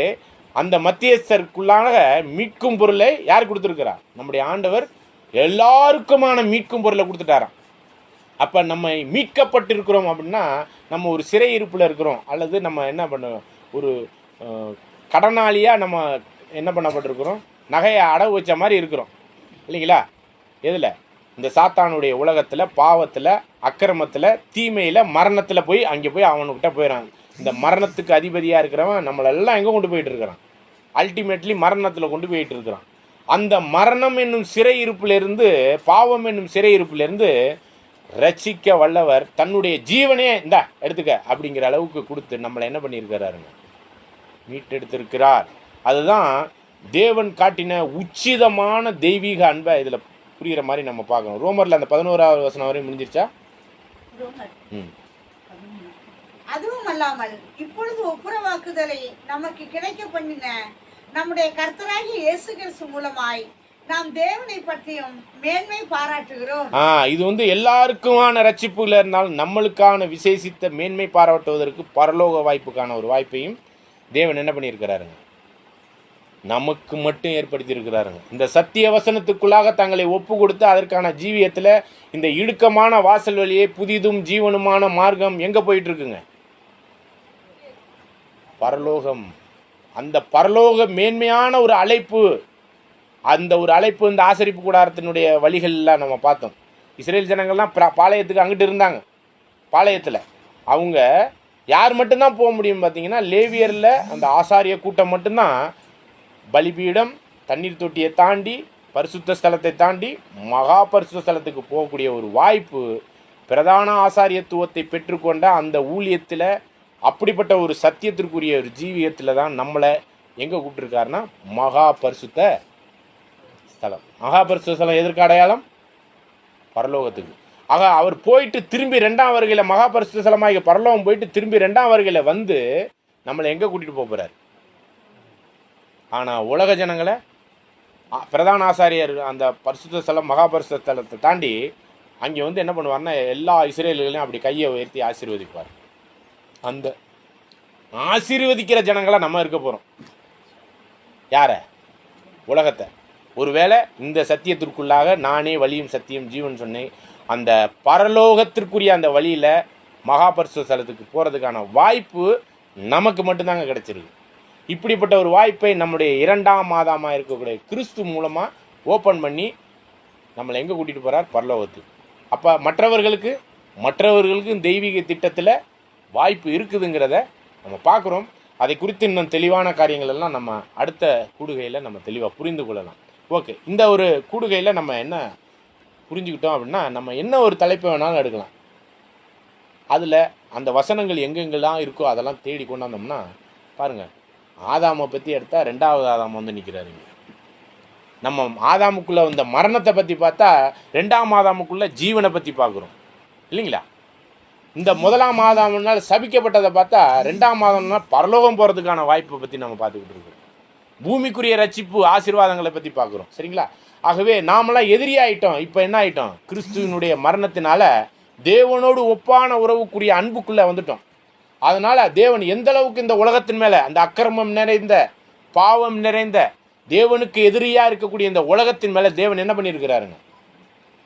தன்னுடைய மகனையே பலியாக கொடுத்துருக்கிறார். வசனம் படிச்சிங்கன்னா, கர்த்தர் அவருடைய குமாரனை நொறுக்க சித்தமானார். சாவுறதை அப்படி டக்குன்னு கழுத்தை வெட்டி செத்துருக்கலாமா இல்லையா? ஆண்டவரை அப்படியா சாவடிச்சாங்க.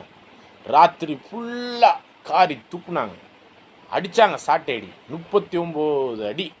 அந்த ஒரு அடியே அடிக்க மாட்டாங்க, திரும்ப ஒன்றுலேருந்து ஆரம்பிப்பாங்க. ஏன்னா 40 அடி தான் அடிக்கணும் சட்டம். இந்த மாதிரி உடம்பெல்லாம் நீங்கள் இந்த பேஷன் ஆஃப் கிரைஸ்ட்னு ஒரு படத்தை பார்த்தீங்கன்னா, கிறிஸ்து எந்த அளவுக்கு அடித்து நொறுக்குனாங்கிறதெல்லாம் பார்க்க முடியும். சரிங்களா? அவரால் முடியாத இருக்கா? நான் தான் நாசரேயனாய இயேசு கிறிஸ்து யார் அப்படின்னு கேட்குறாங்க பிடிக்க வரும்போது. நான் தான் சொன்னோன்னே என்ன ஆனிச்சு தெரியுங்களா? எல்லாம் பொத்துன்னு விழுந்தாங்க. அத்தனை பேரையும் அழிச்சிட்டு போயிருக்க முடியாதா? அப்படியே ஒப்பு கொடுக்குறாரு இந்த மரணத்துக்கு. டக்குனு கொண்டு இருக்கலாம்ல. எவ்வளோ சித்திரவதை! நம்ம ஒரு ஒரு 10 நிமிஷம் கையை தூக்கிட்டு நிற்போமா? இப்படி இப்போ நிற்க முடியுமா? இப்படி காலையில் 9லேருந்து 3 மணி வரையும் இப்படியே சிலுவையில் அரிஞ்சு தொங்க விட்டுருக்காங்க. இரும்பு ஆணி, அந்த ஆணியில் துரு பிடிச்சி அதில் நம்ம உடம்புல இறங்குனா என்ன ஆகும்னு சொல்லுங்க. ஆணி குத்துனாலே நம்மளுக்கு என்ன, ஒரு மாதிரி எரிச்சல் வரும், ஒரு மயக்கம் வரும், ஜுரம் வந்துடும். 9 மணிலேருந்து 3 மணி வரையும் தொங்கும்போது அவருக்குள்ளாக எவ்வளோ வேதனை, எவ்வளோ துன்பம், எவ்வளோ எரிச்சல், எவ்வளோ ஜுரம் வந்திருக்கும். அத்தனையுமே கேட்குறாங்க. இவருக்கு செஞ்சதெல்லாம் நன்மை, அந்த ஜனங்களுக்கு அற்புதம், அதிசயம் எல்லாம் பண்ணார். செத்தவங்களை உயிர் கொடுத்தாரு, உணவு கொடுத்தாரு, நோயை போக்குனாரு, முடவனை நடக்க வச்சாரு.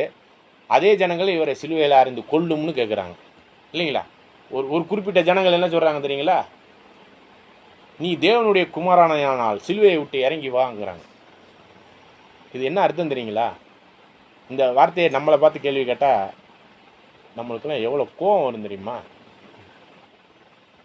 புரியுதா நான் சொன்னது? உங்கள் அப்பாவுக்கு அப்படின்னு சொல்லி சொல்கிற மாதிரி நீ பிறந்தவனாக இருந்தா சிலுவையில் விட்டு இறங்கி வான்னு கேட்குற அந்த வார்த்தையை அப்படியே சகித்து தொங்கிக்கிட்டு இருக்கார். எல்லா வேதனை, காரி துப்பப்படுதல், படைப்பு படைத்தவரை காரி துப்புது. இதெல்லாம் தேவையாக இருக்குது. எதுக்குங்க இதெல்லாம் அனுபவிக்கணும் அவர்? அப்போ இந்த ஒரு சூழ்நிலையில் என்ன மாதிரி ஒரு கேள்வி தெரியுங்களா? இந்த கேள்வி மோசமான கேள்வி, இருக்கிறதுலே மோசமான கேள்வி. யாராலையும் இருக்க முடியாது இந்த கேள்வியை கேட்டால். நீ பிதாகிய தேவனுடைய குமாரனானால் சிலுவையை விட்டு இறங்கி வர தெரியாது அவருக்கு? பவர் காமிக்க முடியுமா? முடியாதுங்க. பாருங்க, இதெல்லாம் இவ்வளோ வேதனைகளை, துன்பத்தை அடைந்ததற்கான நோக்கம் பாருங்க. நம்மளை ரட்சிக்கணும், உலகத்தை ரட்சிக்கணும். அதனுடைய பாடுகளில் நமக்கும் ஆன ஒரு சில பங்குகள் இருக்குது. அதன்படி நம்ம வாழ்வதற்கு தான் 2ஆம் ஆதாம் அப்படின்னாலே யாரும் இருப்பா. 1ஆம் ஆதாம் அப்படின்னாலே அவங்களுக்கு ஒரு துணை இருப்பாங்களா இல்லையா? யார் அது? ஏவாள். அப்போ 2ஆம் ஆதாம்னா துணை இருக்குமா இருக்காதா? நான் கேட்குறது 2ஆம் ஆதாமுக்கு மனைவி இருக்குதா இல்லையா? இல்லையா? 2 கொரிந்தியர் 11ஆம் அதிகாரம் 1, 2, 3. 2 கொரிந்தியர் 11ஆம் அதிகாரம் வசனம் 2, 3. பக்கம் 253. நான் உங்களை கற்புள்ள கன்னிகையாக கிறிஸ்து என்னும் ஒரே புருஷனுக்கு ஒப்பு கொடுக்க நியமித்தபடியால். என்னதுங்க? கிறிஸ்து என்னும் ஒரே புருஷனுக்கு உங்களை ஒப்பு கொடுக்க நியமித்தபடியால். அதாவது புருஷன் யாருன்னா 2ஆம் ஆதாம். அவருக்கு நம்மளெல்லாம் சேர்த்து என்ன பண்ணி வச்சிருக்கிறாராம்? ஒரே புருஷனுக்கு நியமிக்கப்பட்டிருக்கிறோமா. யார் அந்த புருஷன்? நம்மளுக்கு யாரு? சரிங்களா? ஆனால் இப்போ என்ன ஆயிடக்கூடாதுன்னா, அடுத்து படிங்க. உங்களுக்காக தேவ வைராக்கியம் கொண்டிருக்கிறேன். ஆகிலும் சர்ப்பமானது தன்னுடைய தந்திரத்தினாலே ஏவாளை வஞ்சித்தது போல உங்கள் மனதும் கிறிஸ்துவை பற்றிய உண்மை நின்று விலகும்படி கெடுக்கப்படுமோ என்று பயந்திருக்கிறேன். என்ன தெரியுங்களா, இந்த சத்தியத்தில் தான் இவ்வளோ விஷயம் நம்மளுக்கு புரிய வருது. இந்த புதிய சிந்தையில், இந்த புதிய ஜெனிப்பிக்கப்படுதலில் தான் இவ்வளோ வைராக்கியமான சத்தியங்களுக்குள்ளாக நாம் உருவாகிட்டு இருக்கிறோம்.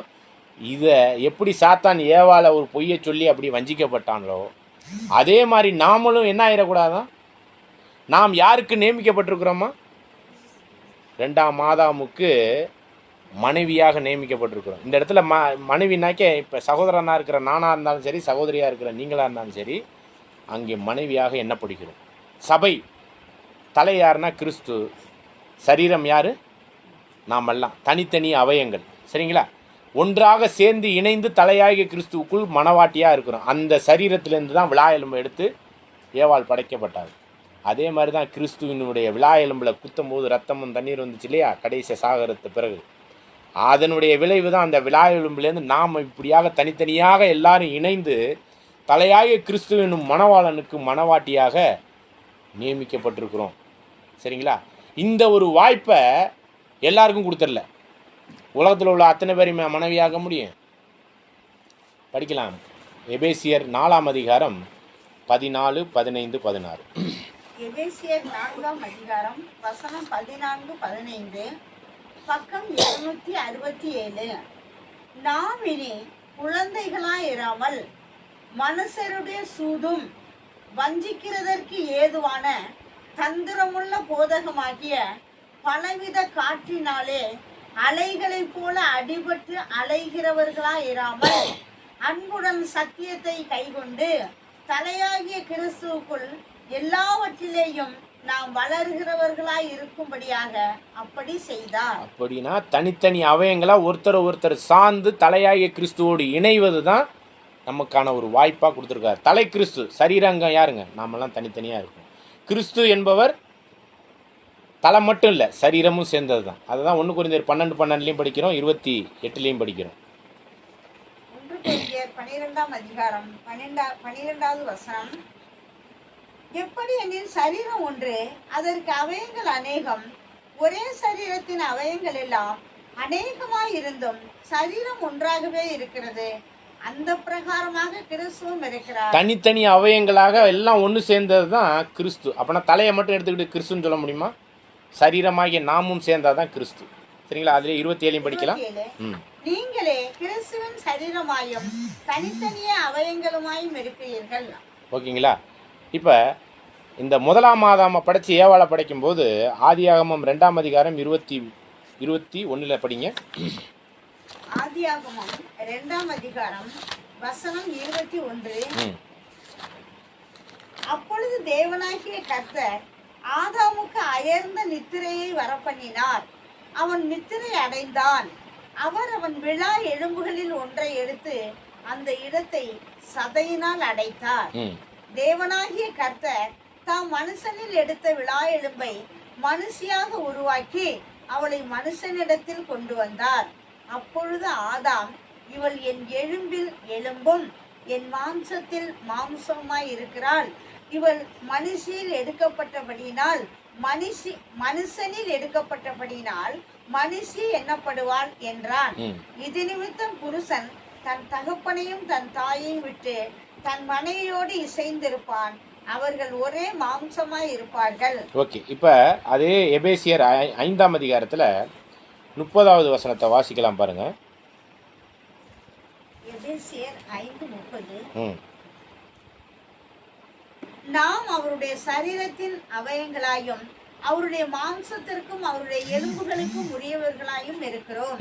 இது நிமித்தம் மனுஷன் தன் தகப்பனையும் தன் தாயையும் விட்டு தன் மனைவியுடன் இசைந்து இருவரும் ஒரே மாம்சமாய் இருப்பார்கள். இந்த ரகசியம் பெரியது. இந்த ரகசியம் பெரியது. எது? 1ஆம் ஆதாம படைக்கும் போது ஏவாளை விழா எலும்பை எடுத்து ஒரு மனைவியா கொண்டாந்து, இனி இருவர் அல்ல ஒருவர், தன் தாயின் தகப்பனையும் விட்டு பிரிந்து மனைவியோடு இசைந்து ஒரே மாமிசமா இருப்பார்கள் அப்படிங்கிற அந்த ரகசியம் இருக்கு இல்லையா, இது பெருசு அப்படிங்கிறார். இந்த ரகசியம் என்ன பெருசுன்னு பாருங்க, தொடர்ந்து வாசிங்க. இந்த ரகசியம் பெரியது, நான் கிறிஸ்துவை பற்றியும் சபையை பற்றியும் சொல்லுகிறேன். ஓகேங்களா?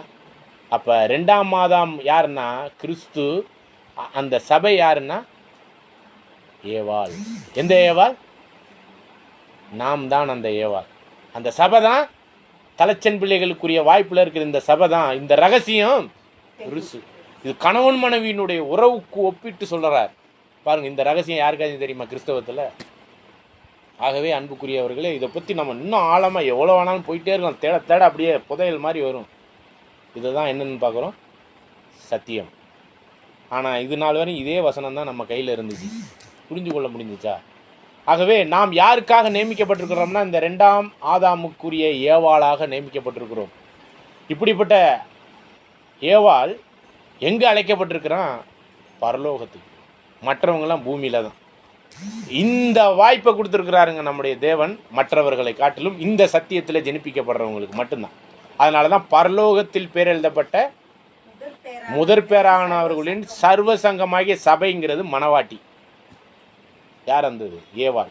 அந்த தலைச்சன் பிள்ளைகள் நம்ம பேர் எங்கே எழுதிருக்கு? பரலோகத்தில். பரலோகத்தில் எழுதி இருந்துச்சுன்னா இந்த சத்தியத்தை கேட்டு உள்வாங்கி வாழ்ந்தா அந்த வாய்ப்பு, அழைப்பு, பொன்னழைப்பு எங்கே இருந்து யார் கூப்பிட்டுருக்கா? யார் கூப்பிட்டுருக்கா தெரியுங்களா? மாப்பிள்ளையெல்லாம் கூப்பிடல, மாமனார் கூப்பிட்டுருக்கிறார். அதாவது பிதாவாகிய தேவன் கூப்பிட்டுருக்கார் அவருடைய மகனுக்கு கல்யாணத்துக்கு. பொண்ணு எங்கேருந்து போகுது? பூமியிலிருந்து. அங்கே தேவ தூதர்கள் எத்தனை பேர் இருந்தாங்க? பிரதான தூதர்கள்லாம். அதில் ஒன்று செலக்ட் பண்ணியிருக்க வேண்டியதானே? பண்ணியிருக்கலாமா இல்லைங்களா? இந்த எதிரடையாக இருக்கக்கூடிய இந்த பூமியில் இருக்கக்கூடிய அற்பமாக எண்ணப்பட்ட இந்த மண்ணிலேருந்து தாங்க நம்மளை தூக்கிறாரு. சரிங்களா? எதிரி, பாவி, துரோகி இல்லையா? இங்கேருந்து எங்கே பொண்ணு பார்க்குறாரு? இந்த பூமியிலேருந்து பொண்ணு யாருக்கு பார்க்குறாரு? யாருக்கு பார்க்குறாரு? தேவன் தாமே கிருபையோடு நம்மளை ஆசீர்வதிப்பாராக. ஆமென்.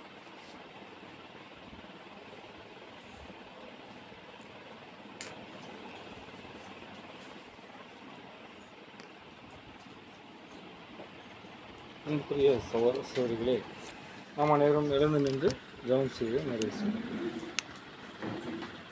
ஜெபம் செய்வோம். சேரக்கூடாத ஒளியில் வாசம் பண்ணுகிறவரும் ஆதி அந்தமில்லாதவரும் ஏக சக்கராதிபதியுமாகிய யெகோவா என்னும் நாமமுள்ள ஒன்றான மெய்தேவனை ஆகிய உண்மையை நாங்கள் நேசிக்கிறோம் தகப்பனே. இதோ இந்த அருமையான வேலையிலே எங்களுக்கு அப்பேற்பட்ட சத்தியத்தை கொடுத்ததற்காக நமக்கு கொடான கூடி சோத்திரம் தகப்பனே. உங்களுடைய அநாதி கிருபையினாலும் இரக்கத்தினாலும் உங்களுடைய ஒரே மகனை எங்களுக்காக வெளியிட்டு எங்களை ஆதாமுக்குள் பாவியாகிய நாங்கள் மீண்டுமாக கிறிஸ்து இயேசுக்குள் அவருடைய இரத்தத்தினாலே மீட்கப்பட்டு மீண்டுமாய் உங்களுடைய பாதபடியில் வந்து சேரத்தக்கதாய் எங்களுக்கு கிருபை தந்தமைக்காக உங்களுக்கு கொடான கொடி சோத்திரம் தகப்பனே. கேட்ட சத்தியத்தையும் கேட்ட ஆசீர்வாதமான விஷயங்களையும் எங்களுடைய மனதிலே பதிவு வைத்து கொண்டு அதை தினந்தோறும் நாங்கள் பயன்படுத்தவும் மற்றவர்களிடத்திலே நாங்கள் எடுத்து சொல்லவும் எங்களுக்கு கிருபை தந்தல் வேண்டுமாய் செபிக்கிறோம் தகப்பனே. மேலும் எதிர்வர இருக்கிற காலங்களெல்லாம் உங்களுடைய பாதபடியில் வைக்கிறோம். ஒவ்வொரு நொடியையும் ஒவ்வொரு வினாடியையும் நீங்கள் எங்களை உங்களுடைய சித்தத்தின்படி நடத்தி நேர்த்தியாய் நடத்த வேண்டும் என்றும் இந்த நேரத்தில் ஜெபிக்கிறோம் தகப்பனே. எந்த ஒரு நாசமோசமோ எதுவுமோ எங்களை அணுகாதபடி உங்களை விட்டு நாங்கள் வழி விலகி போய்விடாதபடிக்கும் எங்களை காத்துக்கொள்ள வேண்டுமாயும் இந்த நேரத்தில் ஜெபிக்கிறோம். இந்த ஜெபங்களை எல்லாம் எங்களுடைய அருமை இரட்சகரும் மீட்பெருமாகிய இயேசு கிறிஸ்து மூலமாக ஜெபிக்கிறோம். ஜீவனுள்ள எங்கள் நல்ல பிதாவே. ஆமென்.